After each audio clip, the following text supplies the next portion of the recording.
Dear friends, ಎಲ್ರಿಗೂ ನಮಸ್ಕಾರ.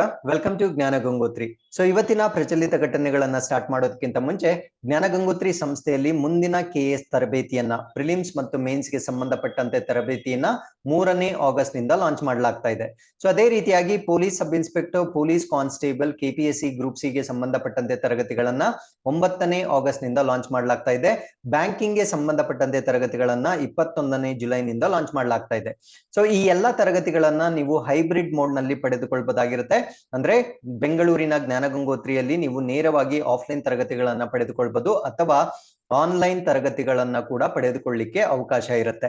So ಈ ಎಲ್ಲಾ ತರಗತಿಗಳ ಕುರಿತಂತೆ ಹೆಚ್ಚಿನ ಮಾಹಿತಿ ಬೇಕಾಗಿದ್ದಲ್ಲಿ ಇಲ್ಲಿ ಕಾಣ್ತಾ ಇರ್ತಕ್ಕಂಥ ಸಂಖ್ಯೆಗೆ ನೀವು ಕರೆ ಮಾಡಬಹುದಾಗಿರುತ್ತೆ.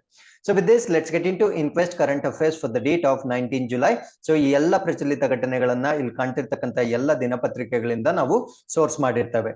At the end of the presentation we will have given inquest challenge quiz. ಇದರಲ್ಲಿ first 10 students who give the correct answers will be acknowledged in the next presentation. And articles ಮಧ್ಯದಲ್ಲೂ ಕೂಡ ಒಂದು ಪ್ರಶ್ನೆನ ಕೇಳಿರ್ತವೆ, ಅದಕ್ಕೂ ಉತ್ತರವನ್ನ ನೀವು ಕಮೆಂಟ್ ಸೆಕ್ಷನ್ ನಲ್ಲಿ ತಿಳಿಸಬಹುದಾಗಿರುತ್ತೆ. ಈ ಎಲ್ಲಾ ಚಟುವಟಿಕೆಗಳು ನಿಮ್ಮ ಎಲ್ಲ ಸ್ಪರ್ಧಾತ್ಮಕ ಪರೀಕ್ಷೆಗಳಿಗೆ ಉಪಯುಕ್ತವಾಗಿರ್ತವೆ ಮತ್ತು ಈ ಪ್ರಚಲಿತ ಘಟನೆಗಳ PDF ಅನ್ನ ನೀವು ಜ್ಞಾನ ಗಂಗೋತ್ರಿ ಟೆಲಿಗ್ರಾಮ್ ಚಾನಲ್ ಅಲ್ಲಿ ಡೌನ್ಲೋಡ್ ಮಾಡ್ಕೊಳ್ಬಹುದಾಗಿರುತ್ತೆ.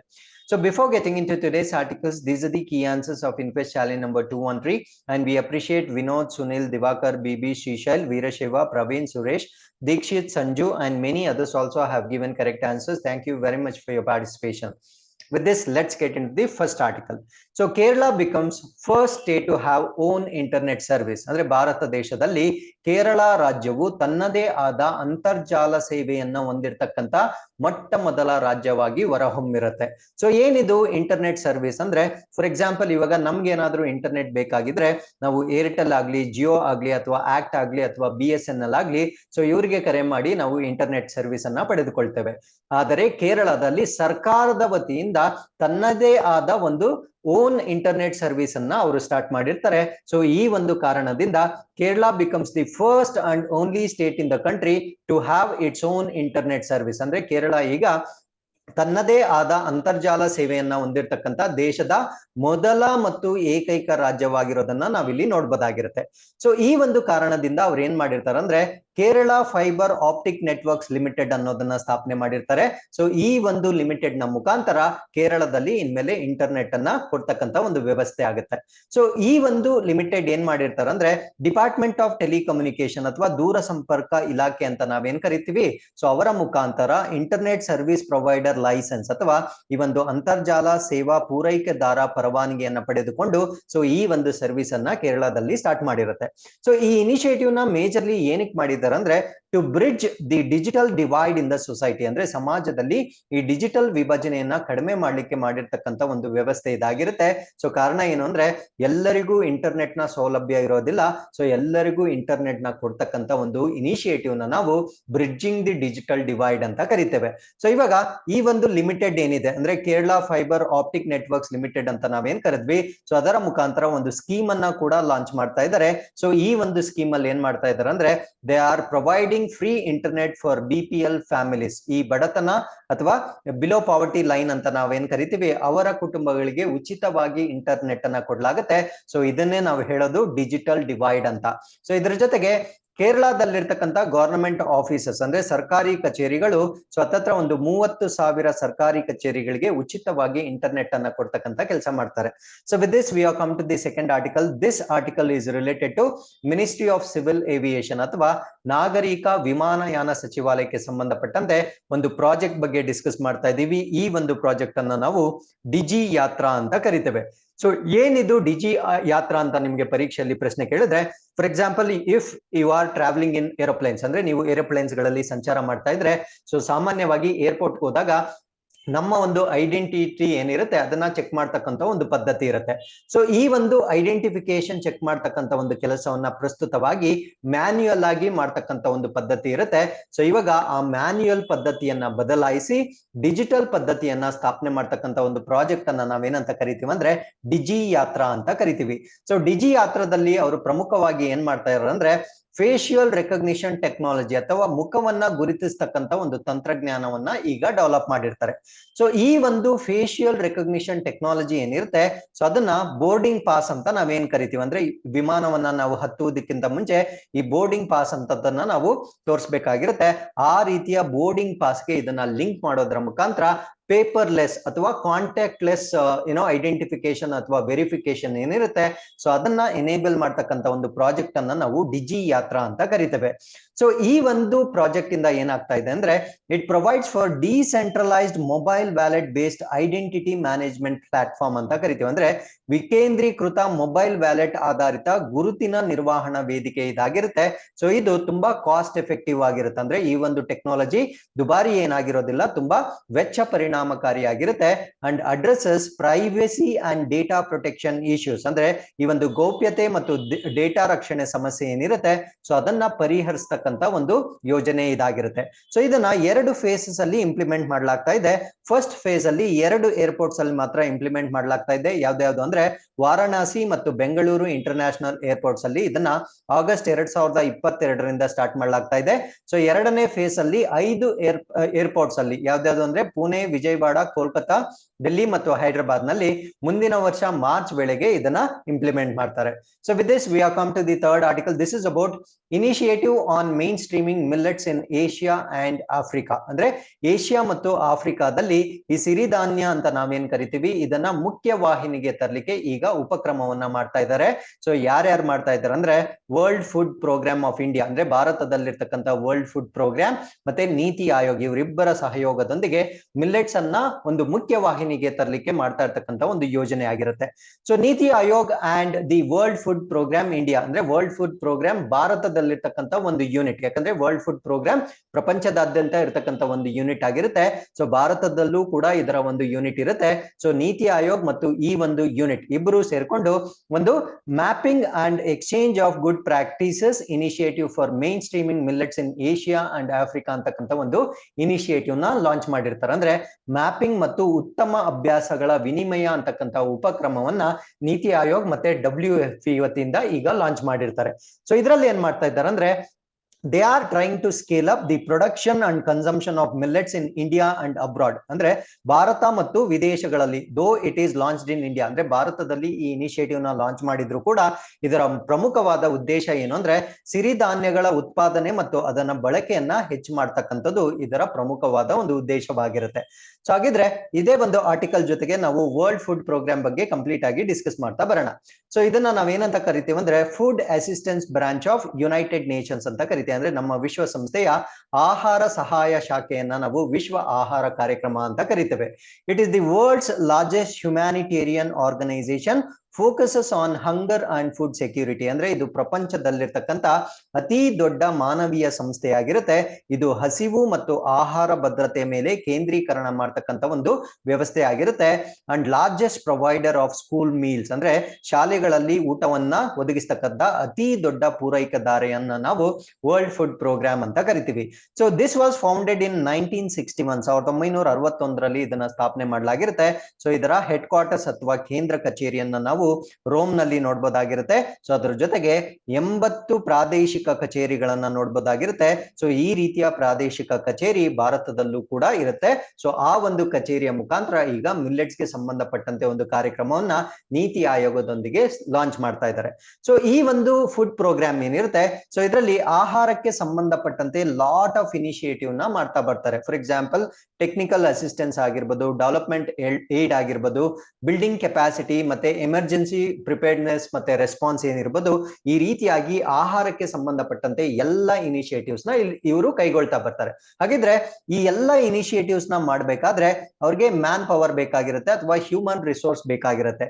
ಸೊ ಈ ಒಂದು ಹ್ಯೂಮನ್ ರಿಸೋರ್ಸ್ ಯಾರ್ಯಾರು WFP ಅಲ್ಲಿ ಪಾರ್ಟಿಸಿಪೇಟ್ ಮಾಡ್ತಾರೆ, ಈ ಒಂದು WFP ಪ್ರೋಗ್ರಾಮ್ ಏನಿರುತ್ತೆ, it is the major provider of direct cash assistance and medical supplies and provides passenger service for humanitarian workers. ಅಂದ್ರೆ ಈ ರೀತಿಯ ಒಂದು ಹ್ಯುಮ್ಯಾನಿಟೇರಿಯನ್ ವರ್ಕರ್ಸ್ ಏನಿರ್ತಾರೆ, ಸೊ ಅವ್ರಿಗೆ ಏಜೆನ್ಸಿ ಮುಖಾಂತರ ನೇರವಾಗಿ ನಗದು, ಅಂದ್ರೆ ಸಿಂಪಲ್ ಭಾಷೆಯಲ್ಲಿ ಹೇಳ್ಬೇಕಾದ್ರೆ ಅವರಿಗೆ ಒಂದು ರೆಮ್ಯುನರೇಷನ್ ಕೊಡ್ಲಾಗುತ್ತೆ, ಅವ್ರಿಗೆ ಬೇಕಾಗಿರ್ತಕ್ಕಂಥ ವೈದ್ಯಕೀಯ ನೆರವನ್ನ ಕೊಡ್ಲಾಗುತ್ತೆ, ಅದಾದ್ಮೇಲೆ ಅವರು ಬೇಕಾಗಿರ್ತಕ್ಕಂಥ ಟ್ರಾವೆಲ್ ಮಾಡ್ಬೇಕಾಗಿರ್ತಕ್ಕಂಥ ಒಂದು ವ್ಯವಸ್ಥೆಯನ್ನ ಕೂಡ ಅವರಿಗೆ ಕಲ್ಪಿಸಿ ಕೊಡ್ಲಾಗುತ್ತೆ.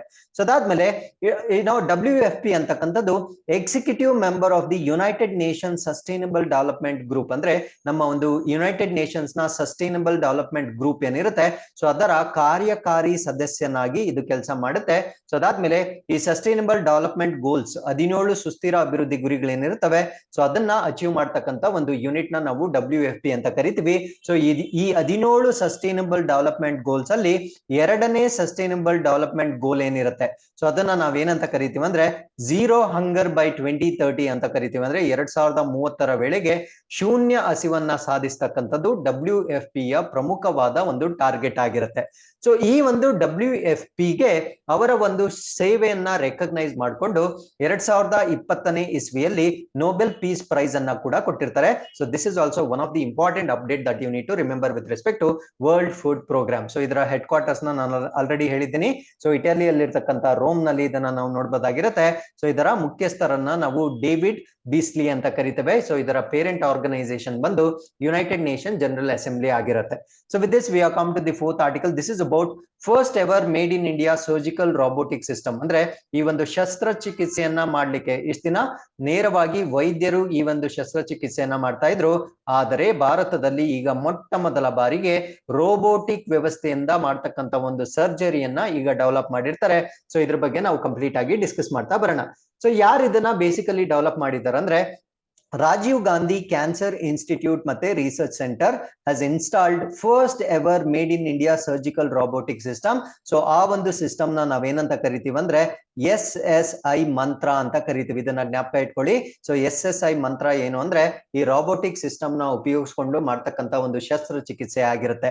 ಸೊ ಈ ಒಂದು ಸಿಸ್ಟಮ್ ನ ಯಾರು ಡೆವಲಪ್ ಮಾಡಿರ್ತಾರೆ ಅಂದ್ರೆ ಒಂದು ಸ್ಟಾರ್ಟ್ ಅಪ್ ನ ವತಿಯಿಂದ ಇದನ್ನ ಡೆವಲಪ್ ಮಾಡಿರ್ತಾರೆ. ಆ ಒಂದು ಸ್ಟಾರ್ಟ್ ಅಪ್ ನ ನಾವೇನಂತ ಕರಿತೀವಿ ಅಂದ್ರೆ SS ಇನ್ನೋವೇಷನ್ಸ್ ಅಂತ ಕರಿತೀವಿ. ಸೊ ಈ ಒಂದು ಕಾನ್ಸೆಪ್ಟ್ ನ ಯಾರು ಆಕ್ಚುಲಿ ಕನ್ಸೀವ್ ಮಾಡಿರ್ತಾರೆ ಅಂದ್ರೆ ಸೊ ಒಬ್ಬ ಡಾಕ್ಟರ್ ಕನ್ಸೀವ್ ಮಾಡಿರ್ತಾರೆ. ಆ ಒಂದು ಡಾಕ್ಟರ್ ನ ಹೆಸರೇನಂದ್ರೆ ಡಾಕ್ಟರ್ ಸುಧೀರ್ P ಶ್ರೀವತ್ಸವ ಅಂತ ಕರಿತೇವೆ. ಸೊ ಅವರ ಒಂದು ಬ್ರೈನ್ ಚೈಲ್ಡ್ ಆಗಿ ಈ ರೀತಿಯ ಒಂದು ರಾಬೋಟಿಕ್ ಸಿಸ್ಟಮ್ ನ ಡೆವಲಪ್ ಮಾಡಿರ್ತಾರೆ. ಸೊ ಈ ಒಂದು ಸಿಸ್ಟಮ್ ಏನಿರುತ್ತೆ, it is a visionary project of the Indraprastha cancer society and research centre. ಅಂದ್ರೆ ಈ ಒಂದು ಇಂದ್ರಪ್ರಸ್ಥ ಕ್ಯಾನ್ಸರ್ ಸೊಸೈಟಿ ಮತ್ತು ಸಂಶೋಧಕ ಕೇಂದ್ರ ಏನಿರುತ್ತೆ, ಸೊ ಅದರ ಒಂದು ದೂರದೃಷ್ಟಿಯ ಯೋಜನೆಯಾಗಿ ಈ ರೀತಿಯ ರಾಬೋಟಿಕ್ ಸಿಸ್ಟಮ್ ನ ಡೆವಲಪ್ ಮಾಡಿರ್ತಾರೆ. So with this we are come to the fifth article. This is about Expat Insider ranking for 2022. So 2022ರ ಎಕ್ಸ್ಪ್ಯಾಟ್ ಇನ್ಸೈಡರ್ ಶ್ರೇಯಾಂಕದ ಬಗ್ಗೆ ನಾವು ಡಿಸ್ಕಸ್ ಮಾಡ್ತಾ ಬರೋಣ. ಏನಿದು ಎಕ್ಸ್ಪ್ಯಾಟ್ ಅಥವಾ ಎಕ್ಸ್ಪ್ಯಾಟ್ರಿಯೇಟ್ಸ್ ಅಂದ್ರೆ ಯಾರು ವಲಸೆ ಹೋಗ್ತಾರೆ ಅವ್ರನ್ನ ನಾವು ಎಕ್ಸ್ಪ್ಯಾಟ್ರಿಯಾಟ್ಸ್ ಅಂತ ಕರಿತೀವಿ. ಹಾಗಿದ್ರೆ ಯಾವ ದೇಶ ವಲಸಿಗರಿಗೆ ಫೇವರಬಲ್ ಪ್ಲೇಸ್ ಆಗಿರುತ್ತೆ ಮತ್ತು ಯಾವ ಪ್ಲೇಸ್ ವಲಸಿಗರಿಗೆ ಅನ್ಫೇವರಬಲ್ ಪ್ಲೇಸ್ ಆಗಿರುತ್ತೆ, ಸೊ ಆ ಒಂದು ರ್ಯಾಂಕಿಂಗ್ ನ ನಾವು ಇವಾಗ ಡಿಸ್ಕಸ್ ಮಾಡ್ತಾ ಇದೀವಿ. ಸೊ ಇದರಲ್ಲಿ ಟಾಪ್ 10 ನೇಷನ್ಸ್ ಯಾವುದು ಅಂದ್ರೆ ವಲಸೆ ಹೋಗ್ಲಿಕ್ಕೆ ಬೆಸ್ಟ್ 10 ನೇಷನ್ಸ್ ಯಾವುದು, ಮತ್ತೆ ವೆರಿ ಬ್ಯಾಡ್ ನೇಷನ್ಸ್ ಯಾವುದು, ಮತ್ತೆ ಇಂಡಿಯಾದು ಪೊಸಿಷನ್, ಇಂಡಿಯಾದು ರ್ಯಾಂಕಿಂಗ್ ಎಷ್ಟರಲ್ಲಿದೆ ಅನ್ನೋದನ್ನ ನಾವು ಇಲ್ಲಿ ಡಿಸ್ಕಸ್ ಮಾಡಬೇಕಾಗಿರುತ್ತೆ.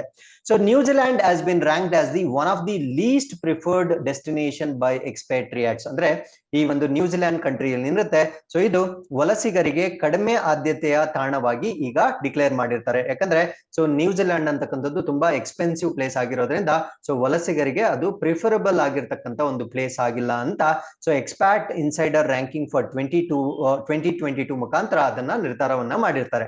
ಸೊ ಅದಾದ್ಮೇಲೆ Mexico has top the list. So ಈ ಒಂದು ಪಟ್ಟಿಯಲ್ಲಿ ಮೆಕ್ಸಿಕೋ ತನ್ನ ಮೊಟ್ಟ ಮೊದಲನೇ ಸ್ಥಾನದಲ್ಲಿರುತ್ತೆ. ಅಂದ್ರೆ ಈ ಒಂದು ಪ್ರದೇಶಕ್ಕೆ ವಲಸಿಗರು ಹೋಗ್ಲಿಕ್ಕೆ ತುಂಬಾ ಅನುಕೂಲವಾಗಿರ್ತಕ್ಕಂಥ ಒಂದು ಪ್ರದೇಶವಾಗಿರುತ್ತೆ. ಕಾರಣ ಏನು ಅಂದ್ರೆ ಈಸ್ ಆಫ್ ಸೆಟ್ಲಿಂಗ್ ಇನ್, ಅಂದ್ರೆ ಅಲ್ಲಿ ಸೆಟ್ಲ್ ಆಗ್ಲಿಕ್ಕೆ ತುಂಬಾ ಸುಲಭವಾಗಿರುತ್ತೆ. ಮತ್ತೆ friendliness of locals and culinary varieties, ಅಂದ್ರೆ ಅಲ್ಲಿರ್ತಕ್ಕಂಥ ಸ್ಥಳೀಯರು ತುಂಬಾ ಸ್ನೇಹ ಪರವಾಗಿರ್ತಾರೆ ಮತ್ತು ಅಲ್ಲಿರ್ತಕ್ಕಂಥ ಒಂದು ಫುಡ್ ಅಂತ ನಾವೇನ್ ಕರಿತೀವಿ ಅದನ್ನ ಕುಲಿನರಿ ಅಂತ ಕರಿತೇವೆ. ಸೊ ಆ ಒಂದು ಪಾಕಶಾಲೆಯ ವೈವಿಧ್ಯತೆಯ ಕಾರಣದಿಂದ so Mexico as come in the first rank. ಅದಾದ್ಮೇಲೆ ಈ ನ್ಯೂಜಿಲ್ಯಾಂಡ್ ಯಾಕೆ ಪ್ರಿಫರ್ ಮಾಡೋದಿಲ್ಲ ಅಂದ್ರೆ ಹೈ ಕಾಸ್ಟ್ ಆಫ್ ಲಿವಿಂಗ್, ನಾನು ಮುಂಚೆನೆ ಹೇಳ್ದಾಗೆ ಅಲ್ಲಿರ್ತಕ್ಕಂತಹ ಹೆಚ್ಚಿನ ಜೀವನ ವೆಚ್ಚದಿಂದ ನ್ಯೂಜಿಲ್ಯಾಂಡ್ಗೆ ವಲಸೆ ಹೋಗ್ಲಿಕ್ಕೆ ಇಷ್ಟಪಡೋದಿಲ್ಲ. ಅದಾದ್ಮೇಲೆ ಈ ಹಾಂಗ್ಕಾಂಗ್ ಆಗಿರ್ಬೋದು, ಲಕ್ಸಂಬರ್ಗ್ ಆಗಿರ್ಬೋದು ಅಥವಾ UK ಆಗಿರ್ಬೋದು, ಸೊ ಇವು ಕೂಡ ತುಂಬಾ ಕಾಸ್ಟ್ ಆಫ್ ಲಿವಿಂಗ್ ಜಾಸ್ತಿ ಇರೋದ್ರಿಂದ ಸೊ ಈ ಒಂದು ವಿಷಯದಲ್ಲಿ ಅವು ಕಡಿಮೆ ರ್ಯಾಂಕಿಂಗ್ ಅಲ್ಲಿ ಇರ್ತಕ್ಕಂಥ ಒಂದು ಪ್ರದೇಶಗಳಾಗಿರುತ್ತೆ. ಸೊ ಈ ರ್ಯಾಂಕಿಂಗ್ ಅಲ್ಲಿ ಇಂಡಿಯಾ ಪೊಸಿಷನ್ ಎಷ್ಟು ಅಂದ್ರೆ it has ranked 36 out of 52 countries. So 52 ರಾಷ್ಟ್ರಗಳಲ್ಲಿ ಏನೋ ರ್ಯಾಂಕಿಂಗ್ ಮಾಡಿರ್ತಕ್ಕಂಥ 52 ದೇಶಗಳಲ್ಲಿ ಭಾರತದ ಒಂದು ರ್ಯಾಂಕಿಂಗ್ 36ನೇ ಸ್ಥಾನವಾಗಿರುತ್ತೆ. India fared highest in affordability and availability of health care. ಅಂದ್ರೆ ನಾವು ಯಾವ ಒಂದು ಕ್ಷೇತ್ರದಲ್ಲಿ ಉತ್ತಮವಾಗಿ ಒಂದು ರ್ಯಾಂಕಿಂಗ್ ಅನ್ನ ಪಡೆದುಕೊಂಡಿದ್ದೇವೆ ಅಂದ್ರೆ ಆರೋಗ್ಯ ಸೇವೆಯ ವೆಚ್ಚ ಮತ್ತು ಒಂದು ಅಫೋರ್ಡಬಿಲಿಟಿ, ಅಂದ್ರೆ ಇಲ್ಲಿ ನಾವು ಬದುಕಲಿಕ್ಕೆ ಅಷ್ಟೊಂದು ಕಾಸ್ಟ್ ಆಫ್ ಲಿವಿಂಗ್ ಜಾಸ್ತಿ ಇರೋದಿಲ್ಲ compare to other cities like what we have discussed in case of New Zealand ಅಥವಾ UK ಅಥವಾ ಲಕ್ಸಂಬರ್ಗ್. ಸೊ ಅದಾದ್ಮೇಲೆ ಇಲ್ಲಿ ವರ್ಸ್ಟ್ ಆಗಿ ಪರ್ಫಾರ್ಮ್ ಆಗಿರ್ತಕ್ಕಂಥ ಕೆಲವೊಂದು ಕಾಂಪೊನೆಂಟ್ಸ್ ಯಾವ್ದಾದ್ರು ಅಂದ್ರೆ ಏರ್ ಕ್ವಾಲಿಟಿ, ಗಾಳಿಯ ಗುಣಮಟ್ಟ ತುಂಬಾ ಕೆಟ್ಟದಾಗಿರ್ತಕ್ಕಂಥದ್ದು. Second worst in environment and travel and transit facilities, ಅಂದ್ರೆ ಇಲ್ಲಿರ್ತಕ್ಕಂಥ ಒಂದು ಪರಿಸರ ಮತ್ತು ಪ್ರಯಾಣ ಮಾಡ್ಲಿಕ್ಕೆ ಮತ್ತು ಸಾರಿಗೆ ವ್ಯವಸ್ಥೆ, ಸೊ ಇದರಲ್ಲಿ ನಾವು ಬ್ಯಾಡ್ ಪರ್ಫಾರ್ಮ್ ಮಾಡಿರ್ತೀವಿ. ಸೊ ಬೆಸ್ಟ್ ಪರ್ಫಾರ್ಮ್ ಮಾಡಿರ್ತಕ್ಕಂಥದ್ದು ಯಾವುದು ಅಂದ್ರೆ ಹೆಲ್ತ್ ಕೇರ್ ಕಾಸ್ಟ್ ಅಂತಕ್ಕಂಥದ್ದು ಕಂಪೇರಿಟಿವ್ಲಿ ಕಡಿಮೆ ಇರ್ತಕ್ಕಂಥದ್ದನ್ನ ನಾವಿಲ್ಲಿ ನೋಡ್ಬೋದಾಗಿರುತ್ತೆ. ಸೊ ಈ ಒಂದು ಸರ್ವೆಯನ್ನ ಪ್ರತಿ ವರ್ಷ ಕಂಡಕ್ಟ್ ಮಾಡಲಾಗುತ್ತೆ. ಸೊ ಯಾರು ಇದನ್ನ ಕಂಡಕ್ಟ್ ಮಾಡ್ತಾರೆ ಅಂದ್ರೆ ಇಂಟರ್ ನೇಷನ್ಸ್ ಅಂತ ಕರಿತೇವೆ. ಸೊ ಈ ಒಂದು ರ್ಯಾಂಕಿಂಗ್ ನ ಮುಖಾಂತರ countries being assessed on the grounds of 56 different rating factors, ಅಂದ್ರೆ ಇದರಲ್ಲಿ 56 ಅಂಶಗಳನ್ನ ಇಲ್ಲಿ ಮೌಲ್ಯಮಾಪನ ಮಾಡಲಾಗುತ್ತೆ. ಸೊ ಇದರಲ್ಲಿ public transportation to job satisfaction, ಅಂದ್ರೆ ಆ ದೇಶದಲ್ಲಿರ್ತಕ್ಕಂಥ ಸಾರ್ವಜನಿಕ ಸಾರಿಗೆ ವ್ಯವಸ್ಥೆಯಿಂದ ಅಲ್ಲಿ ದೇಶದಲ್ಲಿರ್ತಕ್ಕಂಥ ಉದ್ಯೋಗಿಗಳ ತೃಪ್ತಿಯವರೆಗೆ 56 ಪ್ಯಾರಾಮೀಟರ್ಸ್ ನ ಚೆಕ್ ಮಾಡುವುದರ ಮುಖಾಂತರ ಸೊ ಯಾವ ದೇಶ ವಲಸಿಗರಿಗೆ ಉತ್ತಮವಾಗಿದೆ ಅನ್ನೋ ಒಂದು ರ್ಯಾಂಕಿಂಗ್ ನ ಇಲ್ಲಿ ಕೊಡಲಾಗುತ್ತೆ. ಸೊ ಇದೊಂದು ವರ್ಲ್ಡ್ ಮ್ಯಾಪ್ ಆಗಿರುತ್ತೆ. ಇದರಲ್ಲಿ ಟಾಪ್ 10 ಅಂದ್ರೆ ಬೆಸ್ಟ್ ಪ್ಲೇಸಸ್ ಫಾರ್ ಎಕ್ಸ್ಪ್ಯಾಟ್ರಿಯಾಟ್ಸ್ ಮತ್ತೆ ಬಾಟಮ್ 10 ವರ್ಸ್ಟ್ ಪ್ಲೇಸಸ್ ಫಾರ್ ಎಕ್ಸ್ಪ್ಯಾಟ್ರಿಯಾಟ್ಸ್ ಇಲ್ಲಿ ಕೊಟ್ಟಿರ್ತೇವೆ. ಸೊ ಮೊದಲ ಪ್ಲೇಸ್ ಫಸ್ಟ್ ರ್ಯಾಂಕ್ ಅಲ್ಲಿ ಬಂದಿರತಕ್ಕಂಥದ್ದು ಮೆಕ್ಸಿಕೋ ಆಗಿರುತ್ತೆ. ಸೊ ನೀವು ಇಲ್ಲಿ ನೋಡ್ಬೋದಾಗಿರುತ್ತೆ. ಸೊ ಎರಡನೇ ಪ್ಲೇಸ್ ಇಂಡೋನೇಷಿಯಾ ಆಗಿರುತ್ತೆ, ಮೂರನೇ ಪ್ಲೇಸ್ ತೈವಾನ್ ಆಗಿರುತ್ತೆ. ಸೊ ಅದಾದ್ಮೇಲೆ ನಾಲ್ಕನೇ ಪ್ಲೇಸ್ ಪೋರ್ಚುಗಲ್ ಆಗಿರುತ್ತೆ. ಅದಾದ್ಮೇಲೆ 5ನೇ ಪ್ಲೇಸ್ ಅನ್ನ ನಾವು ಸ್ಪೇನ್ ನೋಡ್ಬೋದಾಗಿರುತ್ತೆ. ಸೊ ಮಿಕ್ಕಿದ 5 ಪ್ಲೇಸಸ್ ನ ನೀವು ಮ್ಯಾಪ್ ಅಲ್ಲಿ ಮಾರ್ಕ್ ಮಾಡ್ಕೊಳ್ಬೋದಾಗಿರುತ್ತೆ. ಸೊ ಬಾಟಮ್ 10 ಅಲ್ಲಿ ನಾವು ಬ್ಲೂ ಕಲರ್ ಮಾರ್ಕ್ ಮಾಡಿರ್ತಕ್ಕಂಥ ರಾಷ್ಟ್ರಗಳು, ಫಾರ್ ಎಕ್ಸಾಂಪಲ್ ಕುವೈತ್ ಆಗಿರುತ್ತೆ. ಅದಾದ್ಮೇಲೆ New Zealand, so number 51 so New Zealand. So ಅದಾದ್ಮೇಲೆ Hong Kong, so number 50, so Hong Kong ನಾವಿಲ್ಲಿ ನೋಡ್ಬೋದಾಗಿರುತ್ತೆ. ಮತ್ತೆ Cyprus 49 number, so this is what is the Cyprus where we have, and 48 Luxembourg ಅಂತಕ್ಕಂಥ ರಾಷ್ಟ್ರಗಳು ಸೊ ಟಾಪ್ ಬಾಟಮ್ 10 ನಲ್ಲಿ ಇರ್ತಕ್ಕಂಥ ಮೊದಲ 5 ಕಂಟ್ರೀಸ್ ಆಗಿರ್ತವೆ. So with this we are come to the 6th article. So this is about company, ಇದನ್ನ ನಾವು Syngenta company ಅಂತ ಕರಿತೇವೆ. This has launched unique biodiversity sensor project and India's first drone Yatra, ಅಂದ್ರೆ ಈ ಒಂದು ಜೀವ ವೈವಿಧ್ಯತೆ ಏನಿರುತ್ತೆ ಅದಕ್ಕೆ ಕುರಿತಾಗಿರ್ತಕ್ಕಂಥ ಒಂದು ಸೆನ್ಸಾರ್ ಅಥವಾ ಸಂವೇದಕ ಯೋಜನೆಯನ್ನ ಸಿಂಜೆಂಟಾ ಅಂತಕ್ಕಂಥ ಒಂದು ಕಂಪನಿ ಲಾಂಚ್ ಮಾಡಿರುತ್ತೆ. ಅದರ ಜೊತೆಗೆ ಭಾರತದ ಮೊದಲ ಡ್ರೋನ್ ಯಾತ್ರೆಯನ್ನ ಪ್ರಾರಂಭಿಸಿರ್ತಕ್ಕಂಥ ಒಂದು ಮೊದಲ ಕಂಪನಿ ಆಗಿರುತ್ತೆ. ನಾವು what you mean by biodiversity sensor? For example ನಿಮ್ಗೆಲ್ಲ ತಿಳಿದಿರೋ ಹಾಗೆ ನಮ್ಮ ಜೀವ ವೈವಿಧ್ಯತೆ ಏನಿರುತ್ತೆ ಸೊ ಅದನ್ನ ಸೆನ್ಸಸ್ ಮಾಡ್ತಾ ಇರ್ತೀವಿ ಅಥವಾ ಗಣತಿ ಮಾಡ್ತಾ ಇರ್ತೀವಿ. ಸೊ ಆ ಒಂದು ಗಣತಿಗೆ ಉಪಯೋಗವಾಗಿರ್ತಕ್ಕಂಥ ಒಂದು ಸೆನ್ಸಾರ್ ನ ನಾವು ಬಯೋಡೈವರ್ಸಿಟಿ ಸೆನ್ಸಾರ್ ಅಂತ ಕರಿತೇವೆ. ಸೊ ಇದ್ರ ಬಗ್ಗೆ ನಾವು ಕಂಪ್ಲೀಟ್ ಆಗಿ ಡಿಸ್ಕಸ್ ಮಾಡ್ತಾ ಬರೋಣ. So Syngenta India announced a launch of biodiversity sensor project, biodiversity monitoring technology in association with IIT Ropar. So ಈ ಒಂದು ಇನಿಷಿಯೇಷನ್ ಅವರು IIT ರೋಪಾರ್ ನ ಸಹಯೋಗದೊಂದಿಗೆ ಈ ರೀತಿಯ ಒಂದು ಇನಿಷಿಯೇಟಿವ್ ನ ಲಾಂಚ್ ಮಾಡಿರ್ತಾರೆ. ಸೊ ಇದರಲ್ಲಿ ಏನ್ ಮಾಡ್ತಾರೆ ಅಂದ್ರೆ ಸೆಂಟ್ರಲೈಸ್ಡ್ ಬಯೋಡೈವರ್ಸಿಟಿ ಡೇಟಾ ರೆಪೋಸಿಟರಿ, ಅಂದ್ರೆ ಈ ಒಂದು ಜೈವಿಕ ವೈವಿಧ್ಯತೆ ಏನಿರುತ್ತೆ ಸೊ ಆ ಒಂದು ಮಾಪನಗಳಿಗೆ ಸಂಬಂಧಪಟ್ಟಂತೆ ಒಂದು ಭಂಡಾರವಾಗಿ ಇದ್ದು ಕೆಲಸ ಮಾಡುತ್ತೆ.